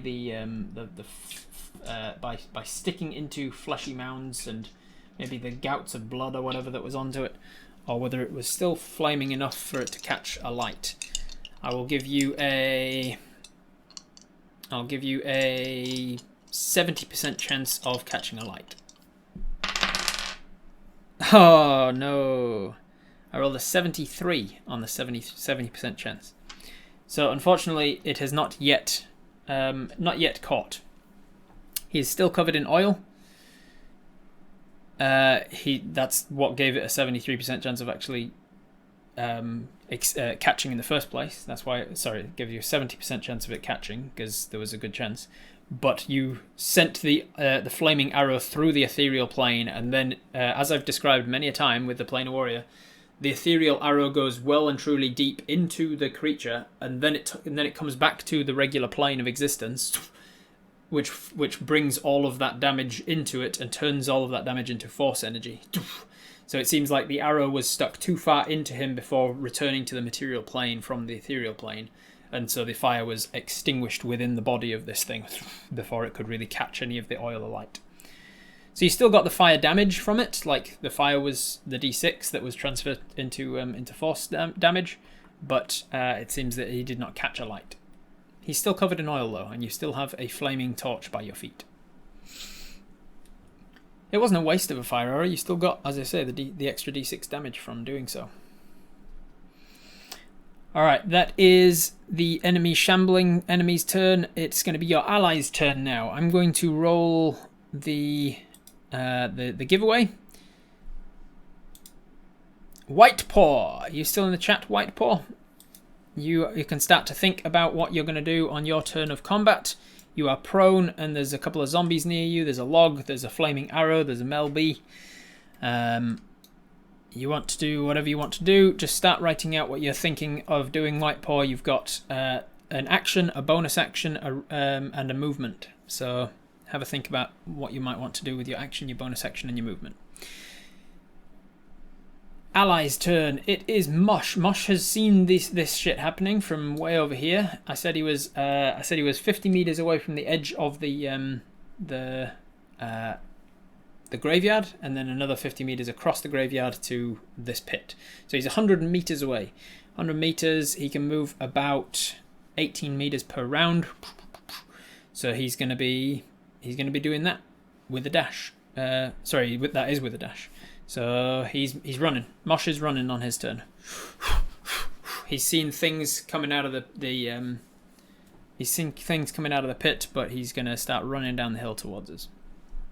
He's covered about 20 meters distance. It is now Mel and the militia. Mel is going to sting this guy right up in his face. His stupid zombie face. Come on, Mel, you got this. Ugh, not with a 3, you don't. Actually, he's got a shitty AC. He's a shambling zombie. What's her modifier? Actually, that is enough. That's even rolling a 3. That's enough to hit. Sting him right in the face, Mel. You got this. Unfortunately, he's immune to poison, so her venom is going to do nothing. But her stinger will still stab him right through the eyes. Damn, that's quite a lot. That's 12 points of damage from Mel's stinger alone. Good old stab through the face there. And he is not looking good, that zombie, in fact. You see him go down, her stinger goes right through the neck and cuts a huge amount of the tendons and connective tissue of his neck, and his head kind of goes limp. And then he starts to fall to the side. But then his legs kind of catch underneath him, and he flicks his head back up, and he keeps shambling forwards. He's got his zombie tenacity, his undead fortitude, seems to have kept him up. Alright, that is Mel. It is now the militia's turn. The militia are going to retaliate, try and sting this woman. They stung her before, they can do it again. Here we go. That's good, that's going to hit. Alright, militia, here we go. I need to reprint those stats. I'm going off memory. 8 points of damage to that. So that should be enough to kill her. So let's see if it does. Undead Fortitude. She fails. Fails her Undead Fortitude. So this lady, this once lady zombie thing here, she falls down dead and does not. And the whatever magic is holding her together no longer animates her corpse, and then it moves forwards, the swarm moves forwards into this space. This swarm is going to go for this little boy here. Alright. Wow, yes, 17 plus stuff will hit. Smash him, smash him, smash him. Zombie down. Ugh, garbage roll though. 6 points of damage. Alright. It takes it and is still standing. Its maggots and things are already coming from its skin, so it doesn't seem to mind all of these insects and stuff swarming around it. It doesn't seem to notice it, but if they eat and bite and destroy enough of its connective tissues and stuff, then it won't be able to hold itself up. Alright, then that's Mel and the militia's turn. It is now back to Apis, so White Paw, what are we going to do on our turn? We are currently starting our turn on, down on the ground prone, but we can stand up as part of our movement and still have half of our movement left. We've got a torch by our feet that we can pick up with an object interact if we want. We've got 3 more fire arrows in our quiver. We've got a very, very badly injured zombie next to us. And we've got a big mound of flesh there. A zombie covered in bees. This is fine.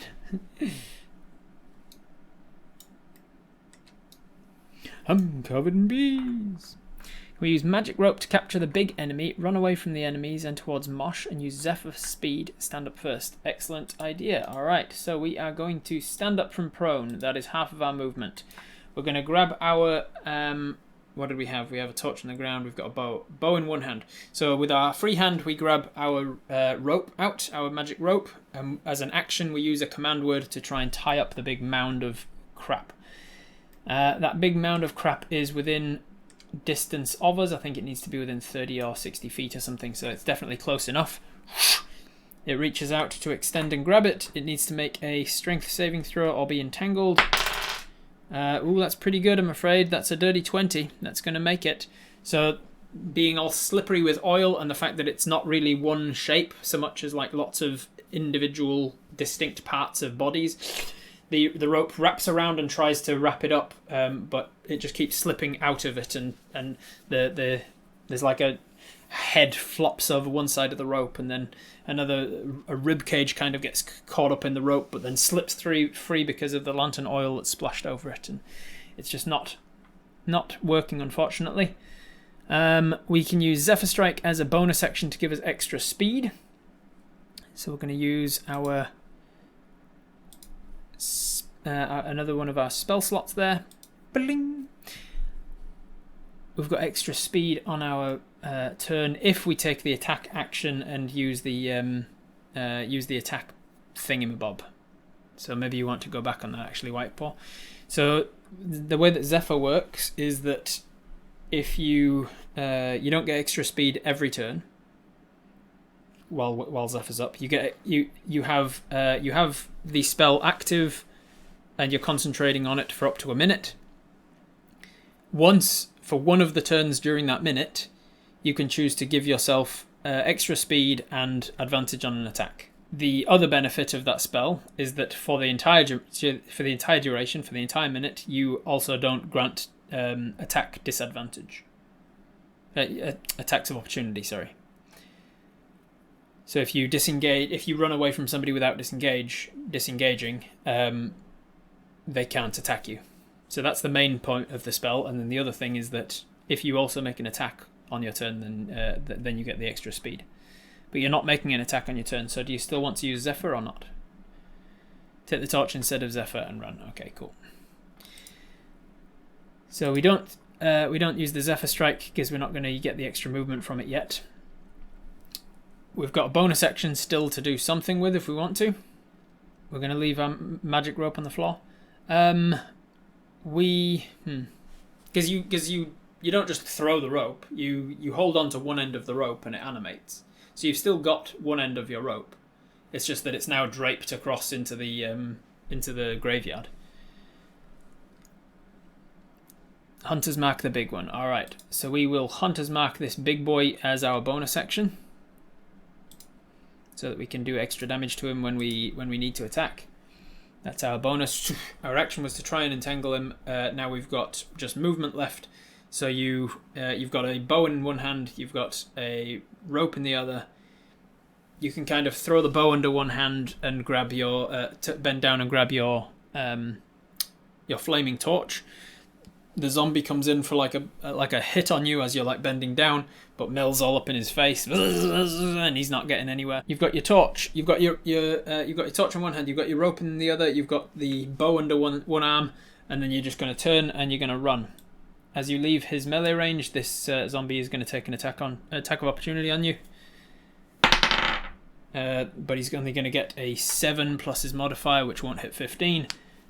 So he misses, takes a big swinging slamming attack, and Mel is distracting him.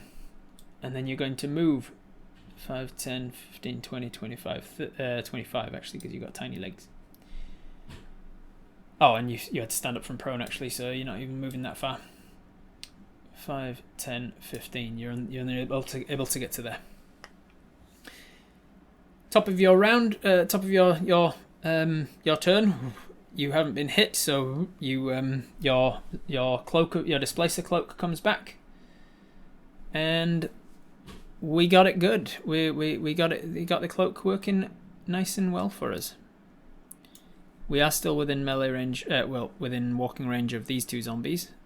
If these zombies give up on the bugs and climb over the wall, they might be able to get to us as well. But it seems like the bugs are distracting them from us for now. It is now the big guy's turn. The big guy is going to use his movement. Go around back to his perspective. He sees you starting to run. He goes. He moves. I love that the camera shakes. He's going to pick up this one here as part of his attack, and he's going to lob it at you. He has disadvantage because of the cloak, and I definitely remembered it. Haha. With disadvantage, though, that is a 16. We have 2 attacks. Can we not use the second to hook the zombie? No, it's not an attack to do the rope thing. It was an action to use the rope thing. You didn't take the attack action. You only have 2 attacks when you take the attack action. So he hits you with the zombie. Strength save from you to not get knocked prone. That is a 6 again. That is a 6. That is a 6 plus your strength. You are knocked prone again. You are knocked prone by the zombie. The zombie is also knocked prone.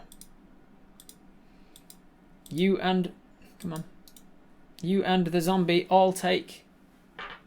both take the damage of a hurtled zombie, which is 6 points of bludgeoning damage. You are taken down to 31.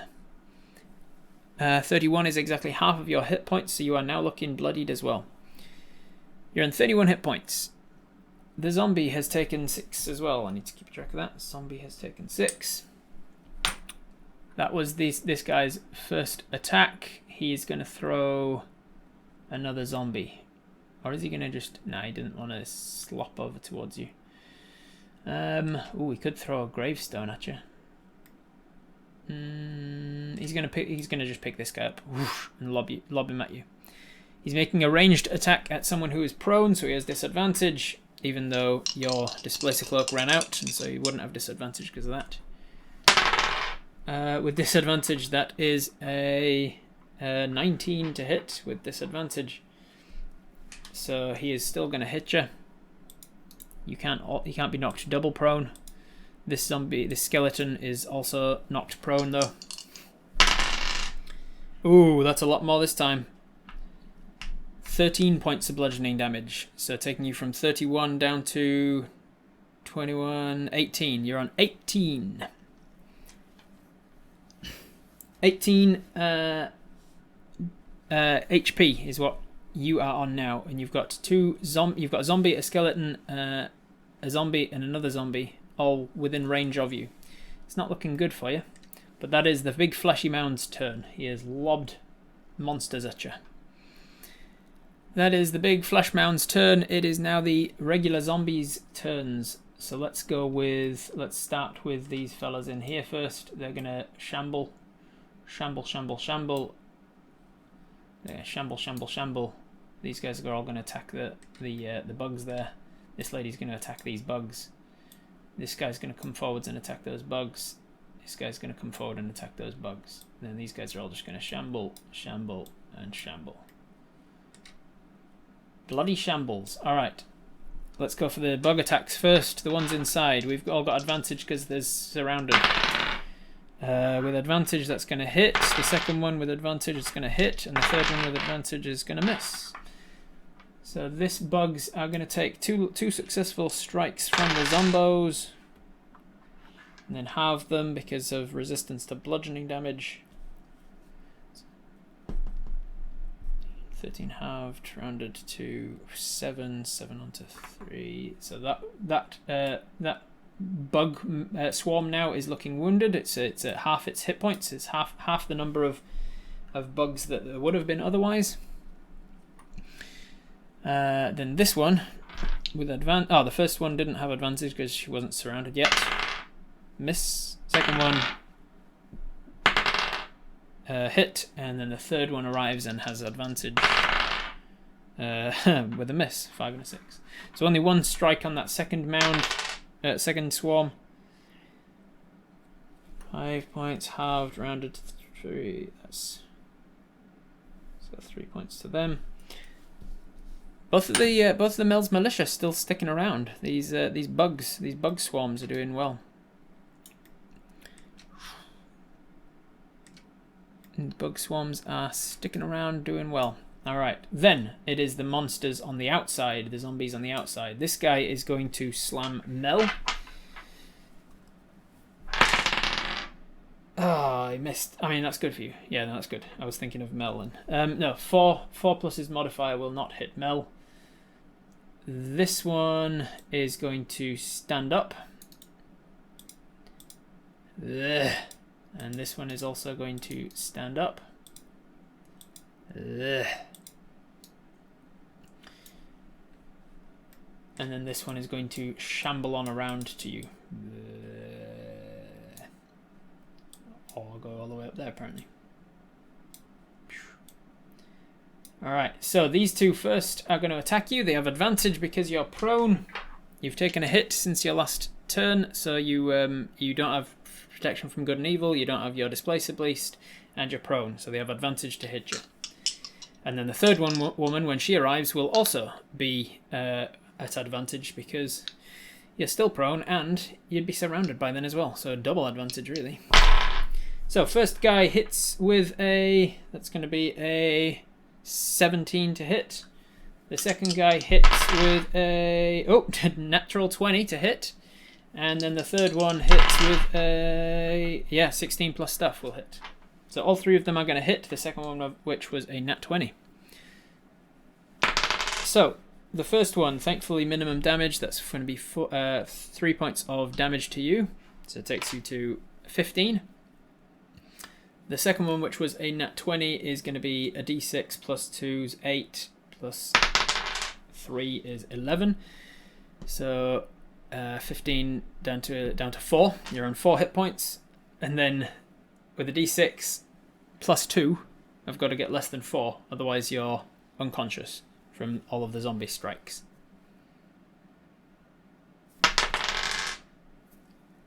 That's 5. 5 points damage takes you to unconscious as this zombie comes around and knocks into you. It is now the allies' turns, which is Mosh. Is it going to be better overall for Mosh to... Or does he go action 30, 60, 120? So it's the same over 2 rounds, but then after that it's better. So he is going to do what he does. You can't see that right now. But Mosh is going to do his thing. Then it is Mel's turn. Mel is going to use her adrenaline injection ability that she uses. She's going to disengage from that guy, or not disengage, but she's going to run away from him. He is going to swing and a miss. She's going to fly over to you. She's going to she's going to see you hit the ground and then see them pummeling on you. She brings her stinger out and jabs it into your chest. Adrenaline injection. She can sting a living creature on 0 HP and cause them to gain hit points equal to 1d8 plus their con mod. The regained hit points increases by 1d8 once Mel reaches level 5, so 2d8. So she heals you for 2d8 plus your con mod. Your con mod is 2, I believe. Head back to the main page. Yeah, your con mod is 2. Alright, max dice Mel, here we go.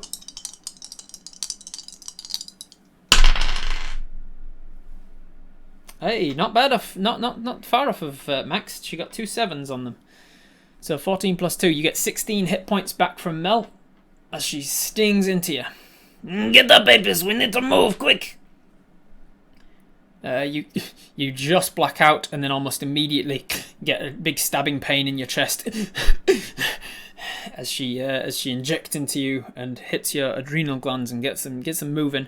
Alright, that is Mel's turn. It is now the militia's turn. These militia are going to do their bee stinging things over here. See if they can take out this guy. This guy they already hit last time. Hey, nat 20, let's go! That's going to be 4, that's 4, that's 8, that's... This is enough to kill him anyway, but... Oh, and he can't regain his... he can't do his thing on Undead Fortitude if it's a critical hit, so... there's no real point in me rolling. So this one is gone, and his Undead Fortitude doesn't work because it was a crit. What does a crit look like when it's insects attacking zombies? I think they just tear him apart. It's like locusts, and they just eat so much of around his vital organs in the upper chest and neck area that his head just can't hold itself up anymore, and his head just sort of rolls off. And then they start to sort of like swarm into his chest cavities and stuff. And then they're going to move over to engage all 3 of these guys, right in the middle of them all. This one is going to attack the woman that it was already attacking. Can they carry any over that damage to the others since they're... I mean, yeah, I guess so. Yeah, carryover damage sometimes works. So what would it be? It would have been 8, 9, 10, 11...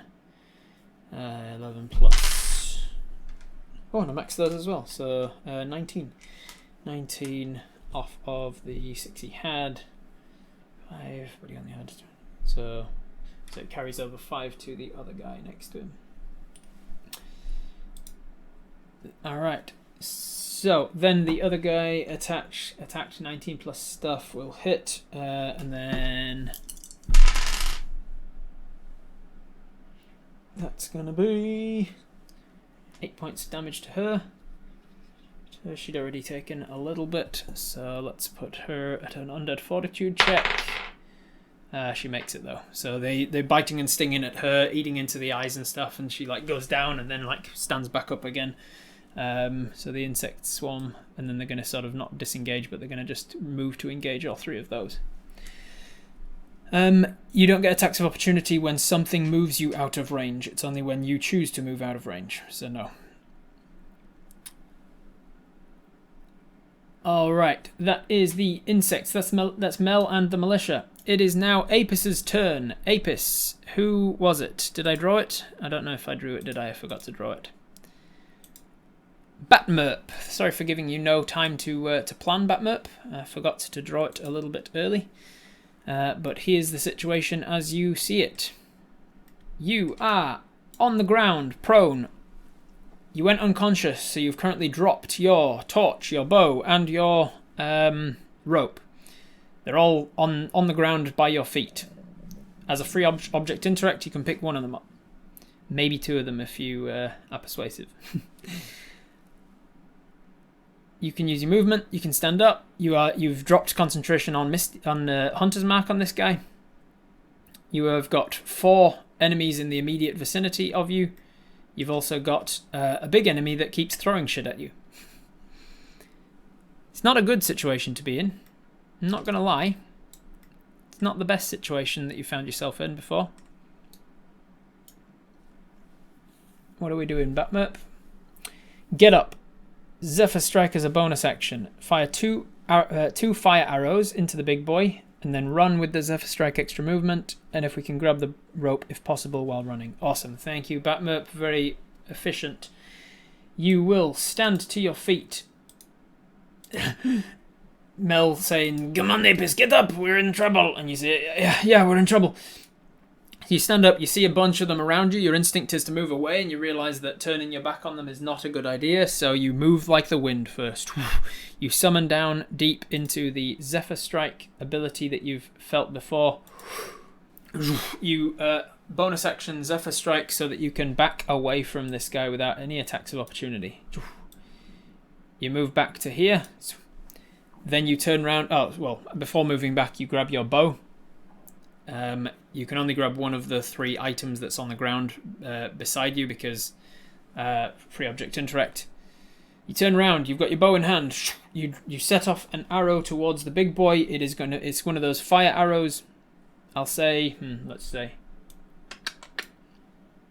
Here's your interact. I'm going to allow you to pick up your bows, your free object interact. I'm going to allow you to dip 2 of your fire arrows into the flame on the ground as part of that object interact, and then use Zephyr Strike and back away. Doing that means you won't be able to pick up your torch or your rope, but at least you've set fire to these 2 arrows that you then loose, one after the next, into the big guy. Alright, first attack is a... First attack's a 17 plus stuff, 25 to hit, definitely hits. The second attack is another 17 plus 8, 25 to hit both times. Both of them are going to hit, both of them are going to cause damage, and they're both going to light different areas of this boy on fire because he is covered in lantern oil. So the first one is... and then you've also got the Zephyr advantage. So we want to use that Zephyr movement later. So Zephyr advantage, just in case it was a crit, it was not. It was a 13 plus stuff. So Zephyr damage. Do you get extra damage on Zephyr? I forget. Or is it just an advantage? No, Lady Emery's, we don't because of Zephyr you can walk out of melee range without attacks of opportunity. So you cast Zephyr, then you step back away from melee range in order to fire without disadvantage. But thanks for looking out for us. Alright, we have an extra d8. So, we've got 2 attacks hitting, that's 2d8. Then we've got a Zephyr attack on one of them, that's another d8. And then we've got 2d6 of fire damage from each of them. And then we've got... No, the Zephyr Strike main ability is that for the entire duration, whether or not you've used that primary attack thing or not, you just don't get disadvantage. So that's the 2d6 from the fire, and then I'm going to add another d10 from him setting on fire because of the oil. So, I'm going to get all of these dice out of the tray because I'm rolling quite a lot of dice here and I want to make it very clear which ones I've rolled. Alright, this is what we're rolling, and then we add 6 onto this. Ooh, yeah, look at that. 10, 15, 20, 22, 28, 28 plus 6, 34 points of damage. Jesus. 34 points of damage, fire damage to the big guy.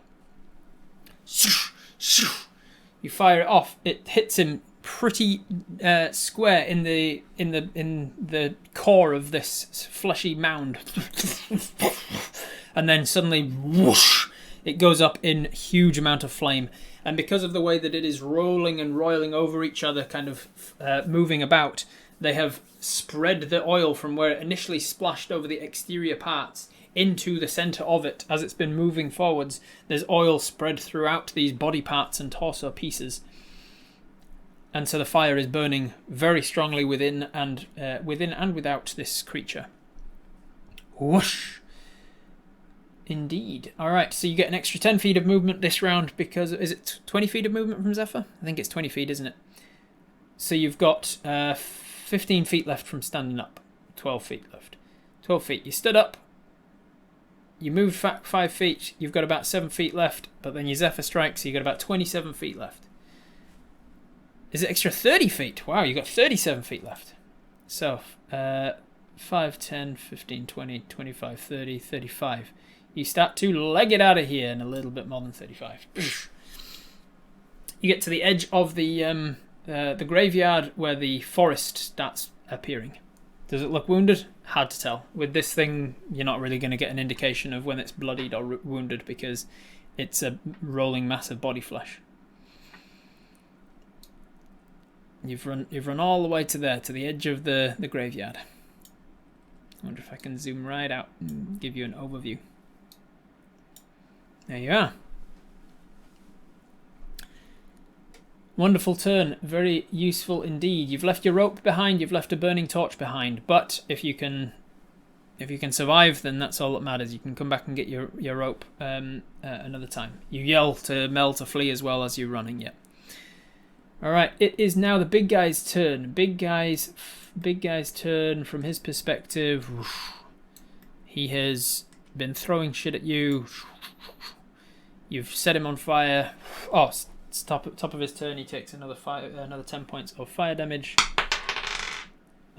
Just another 2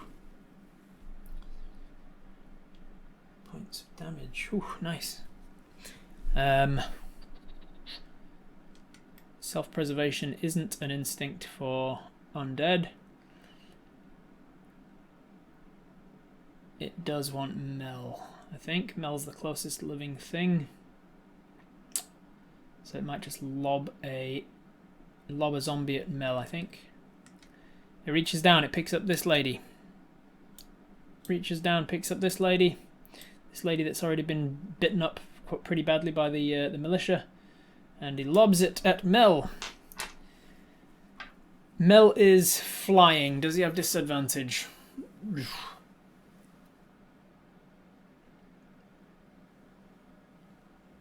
No. Doesn't matter when you roll a 2. Whoosh!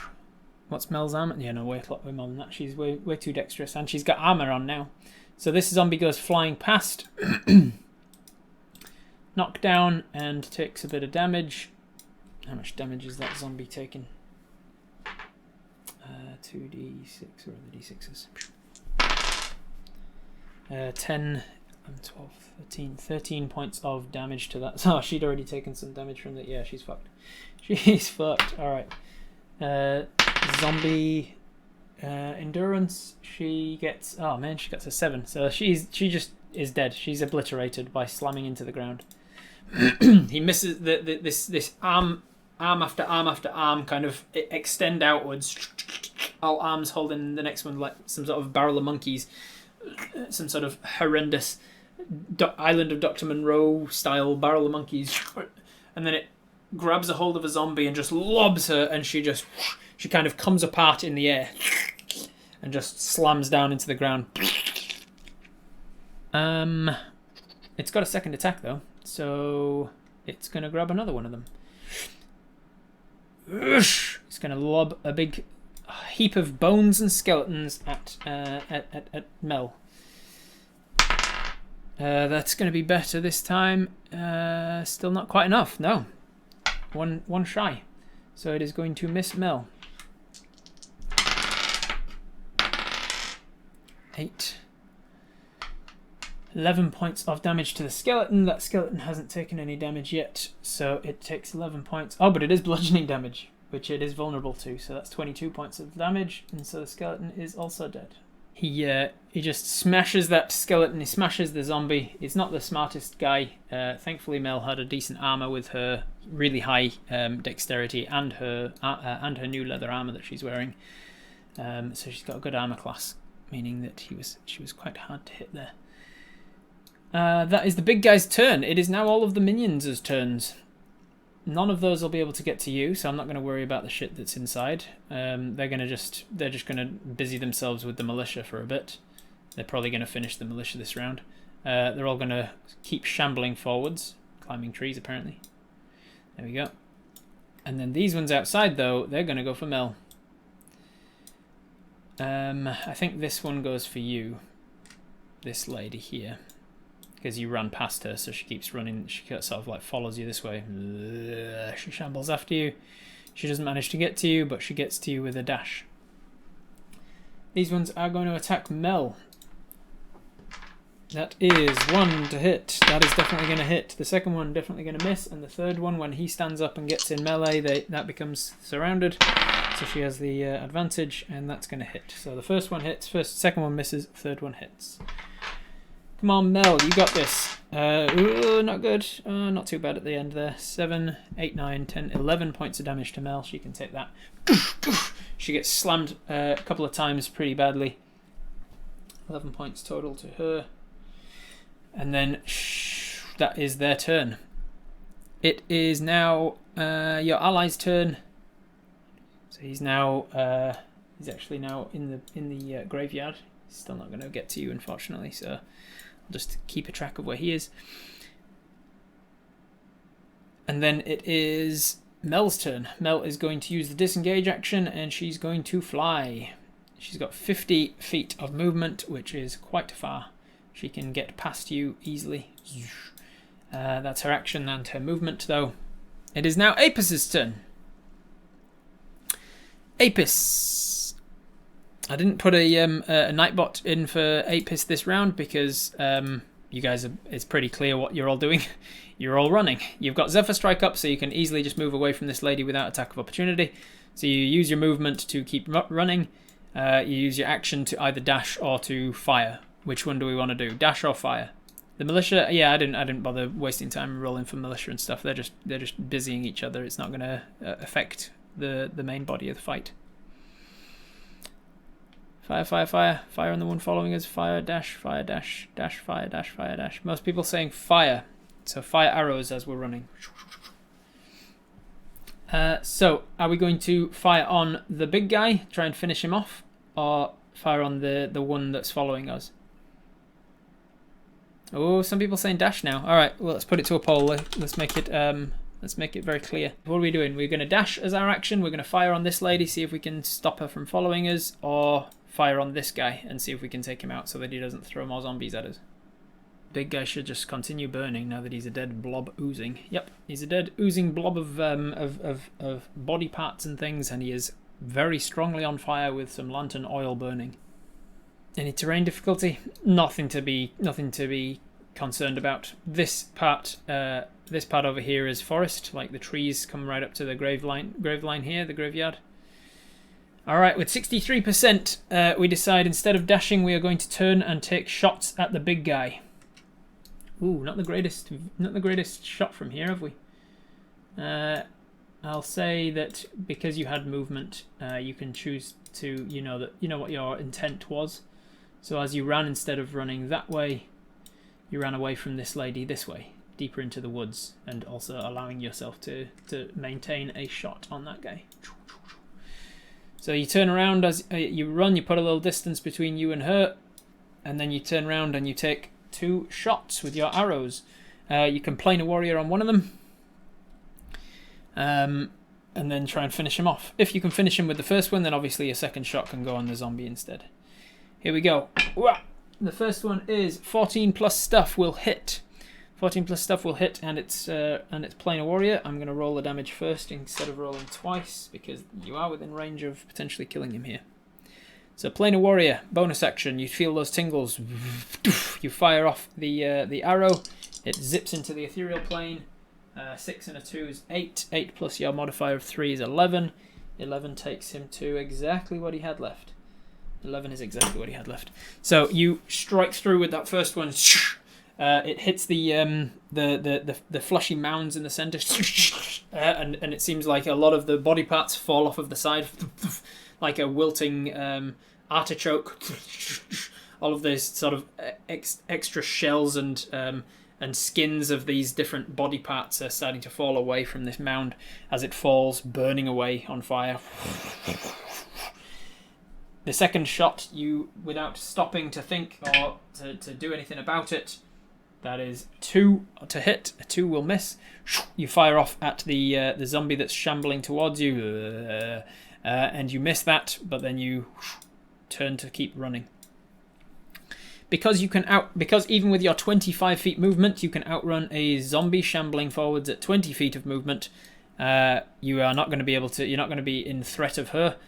Mel can move at like 50 feet per round, so easy peasy.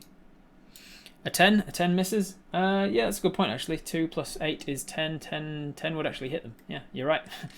You're right. I didn't think. I'm not used to things having such low armor classes, but yeah, 10 does hit. So as you shot off at her, she took an extra 1, so an extra 4 points of damage. Still wasn't enough to take her out, but you can easily run and catch up to where your friend is. As you run, you see coming charging through the graveyard at great pace a huge fox. A fox the size of a large wolf is coming barreling down this graveyard, launching himself at bones and things. The stragglers of skeletons back here, just running forwards, and then they just get bam scattered by this enormous fox darting forwards onto them. You call out from the side, "I'm over here, I'm okay." Mosh comes skidding to a halt before these things turn around. The big guy falling to the ground, trying his best to reach out and grab more of the skeletons and things and throw them, but he's now just grabbing a hold with single arms. There's no other arms to grab a hold of the arms that he's extended with, and so he's got no power to throw, burning away the smell of flesh and burning bone hitting the air. Mosh turns and runs back over this direction of the thing, leaps over with a pouncing leap whoosh, over into the forest, and the three of you reunite before heading up the hill, back towards the hillock, back to where the Gravedigger was standing. Hey, but I hope you don't fall into a grave, otherwise it's a mosh pit. Nice. So, there are a few undead still around the place. There is something animating these corpses. You've left your magic rope back there. That if you can go and get it, you might not want to leave that around. But you might want to heal up a little first, because there's a lot of the zombies and skeletons and things are still around. As you've run up the hillock, you seem to have run faster than they can see. It seems like they can only sense creatures that are living when they're within a certain radius of them, and as soon as you made it out of that radius, they just kind of like went back to standing around and just waiting. What do you want to do? Pick them off one at a time with your unlimited arrows? Use ranger tracking, look for signs of anyone in the area after healing up. We're gonna heal up first. Alright, what's the plan for healing up then? Send Mel for sneaky mission. She can grab it when the zombies are away from her. Yeah, okay. So Mel can buzz down and pick up your rope, maybe. Snipe them from a distance. Take 20 with it. We can if you want. Yeah, if everybody's on board with that, you can just take 20 to one at a time. Snipe these things off with arrows. You have checked your quiver before, and you are pretty sure that you have effectively unlimited arrows. You're not sure exactly how many arrows you have, whether it is unlimited or not, but you counted dozens of them and didn't run out. Take your time, pick them off. All right. So with the next hour of work or so, you and Mosh and Mel work together to very carefully from a distance, just pulling out simple wooden arrows, firing through heads of skulls and body parts of zombies, severing parts that are keeping them together. Eventually the graveyard is returned to the sign of no movement. You walk through the graveyard back to this burning mound of very awful smelling flesh. And skirting around that, you get to your rope, and you lift your rope up. You can see that your rope had been coated in oil as well, from when it tried to grab a hold of the oil-slicked creature and failed. And then, having been basically underneath a massive mound of flaming flesh as it fell on top of it, your rope is very badly damaged and burned as well. But as soon as you pick it up, as soon as you relieve it of its burden of being underneath these creatures, you can see that the threads of that rope start to reform and start to thread themselves out, reaching out towards new parts of the rope. And you are reminded that it is a rope of mending, and so it is slowly starting to mend itself up as well.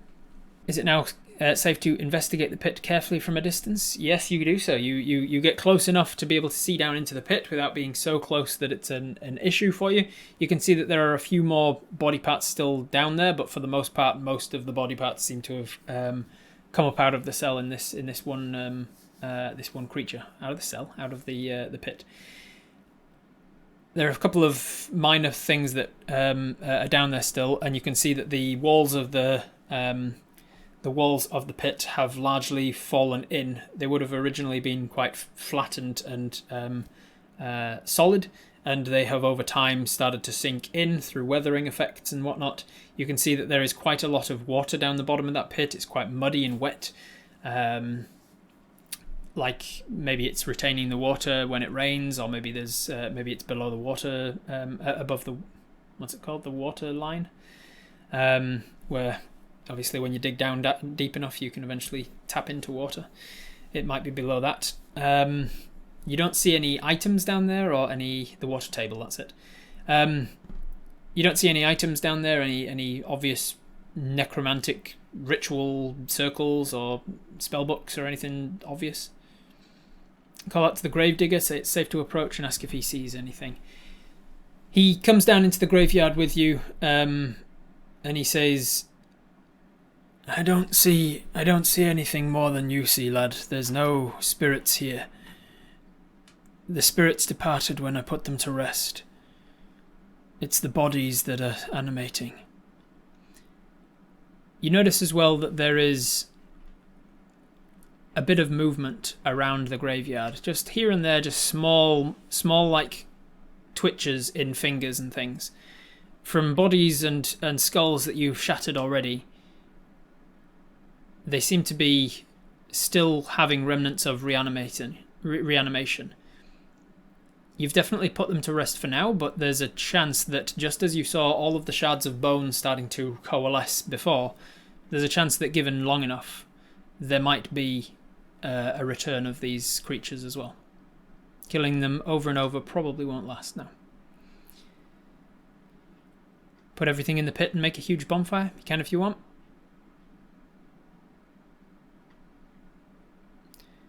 This is your graveyard, yes? Does anything look out of place? Aside from the corpses, is there anything that wasn't put here by you? Not that I can see, no. Nothing that I know of. I don't have any reason to believe that this undead is happening because of an item that's been put here. These graves markers are all normal. They're all the sorts of things that I put here.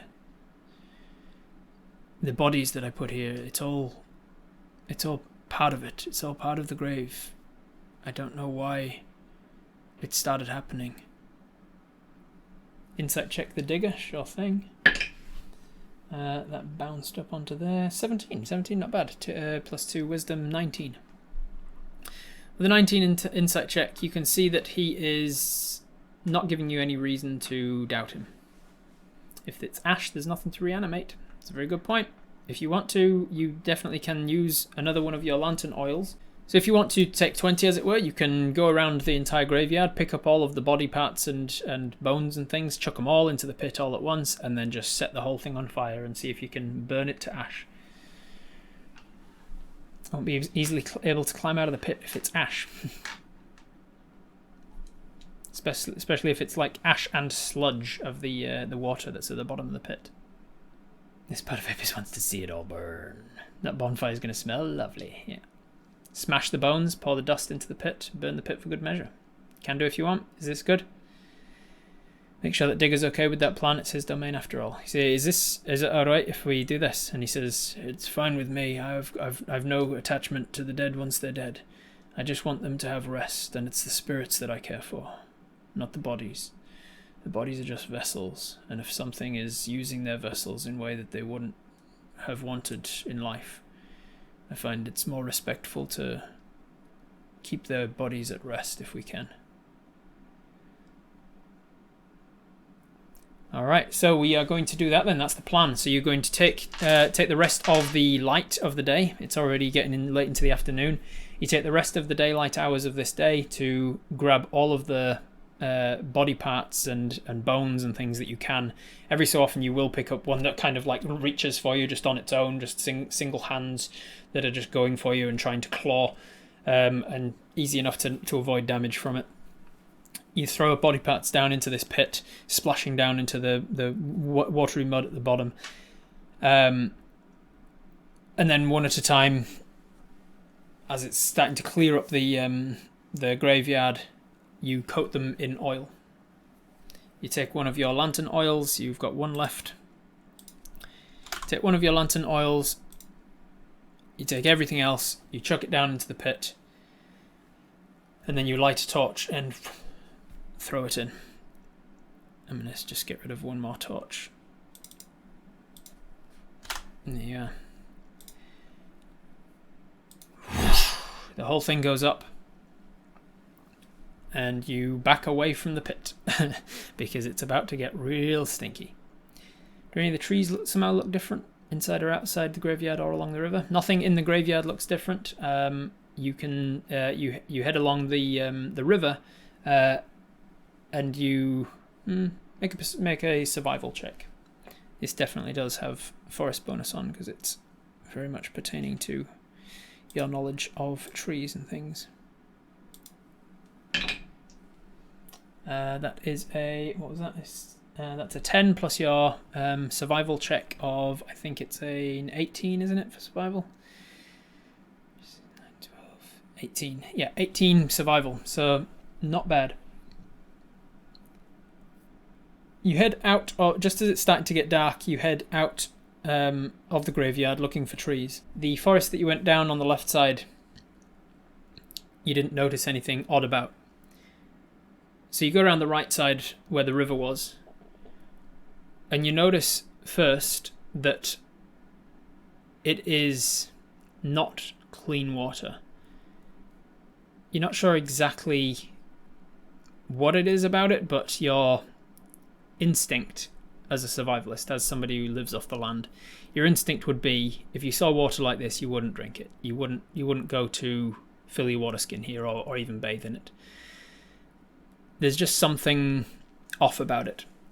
When you think about it, you realize, oh, it's because the surroundings of the river aren't healthy. You can tell that there's the life around the river, the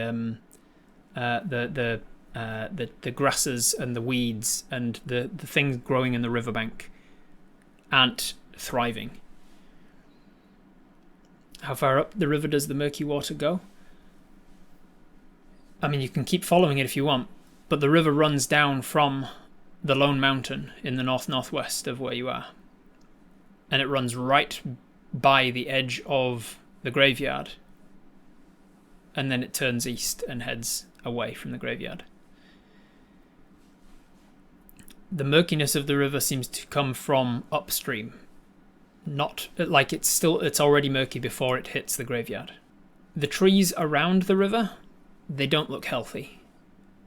And as you are sort of looking around them, you see a couple of them start to shift. Just odd, very subtle movements in the branches. As if by themselves. What do you want to do? Can we follow upstream? You can if you want. Take a sample of the water in an empty vial. You do so. You walk down and you take a sample of the water in an empty vial, and you have a sample of river water. Leave. We could ask the dice, did this water reanimate these dead? It's a good thing to ask if we wanted to. We need to rest after taking a sample. Take time to go back to the elves. Already had 2 fights today. I'd rather not have a third in the dark. Can we not investigate every moving shadow, please? Alright, who wants to do what? Let's put it to a poll. What now? Follow upstream. Investigate the trees. Short rest. Return to the elves. Or ask the dice.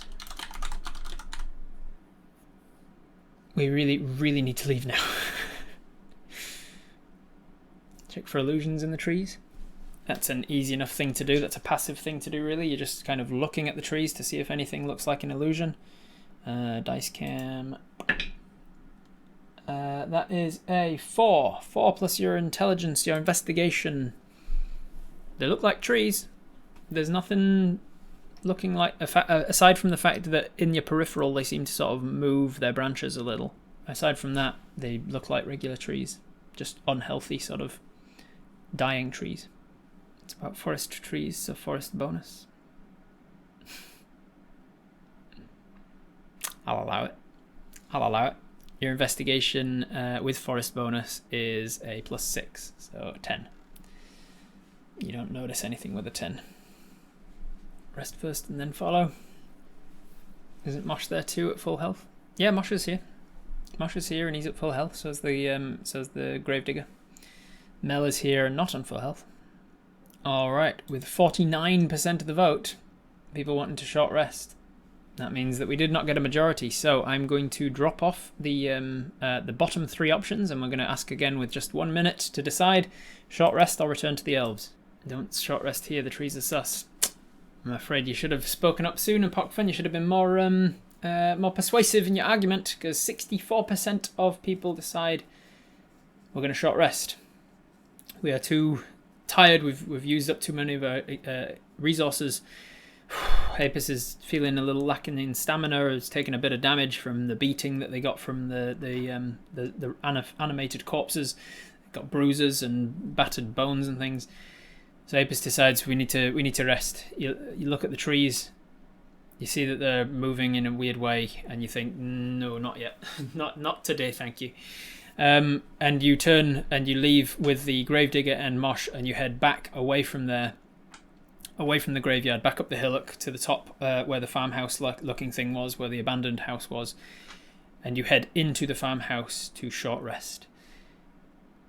Just as night falls, you hear groaning and creaking in the trees around the house. And as you short rest, that's where we're going to pick up next time. Thank you for joining me, guys. I will see you next time. Bye-bye. Oh, hey, look at that. It's the end of the video. Don't forget to hit subscribe. See if you can get me to that next arbitrary milestone of 10,000 subscribers. That'd be pretty cool. Thank you.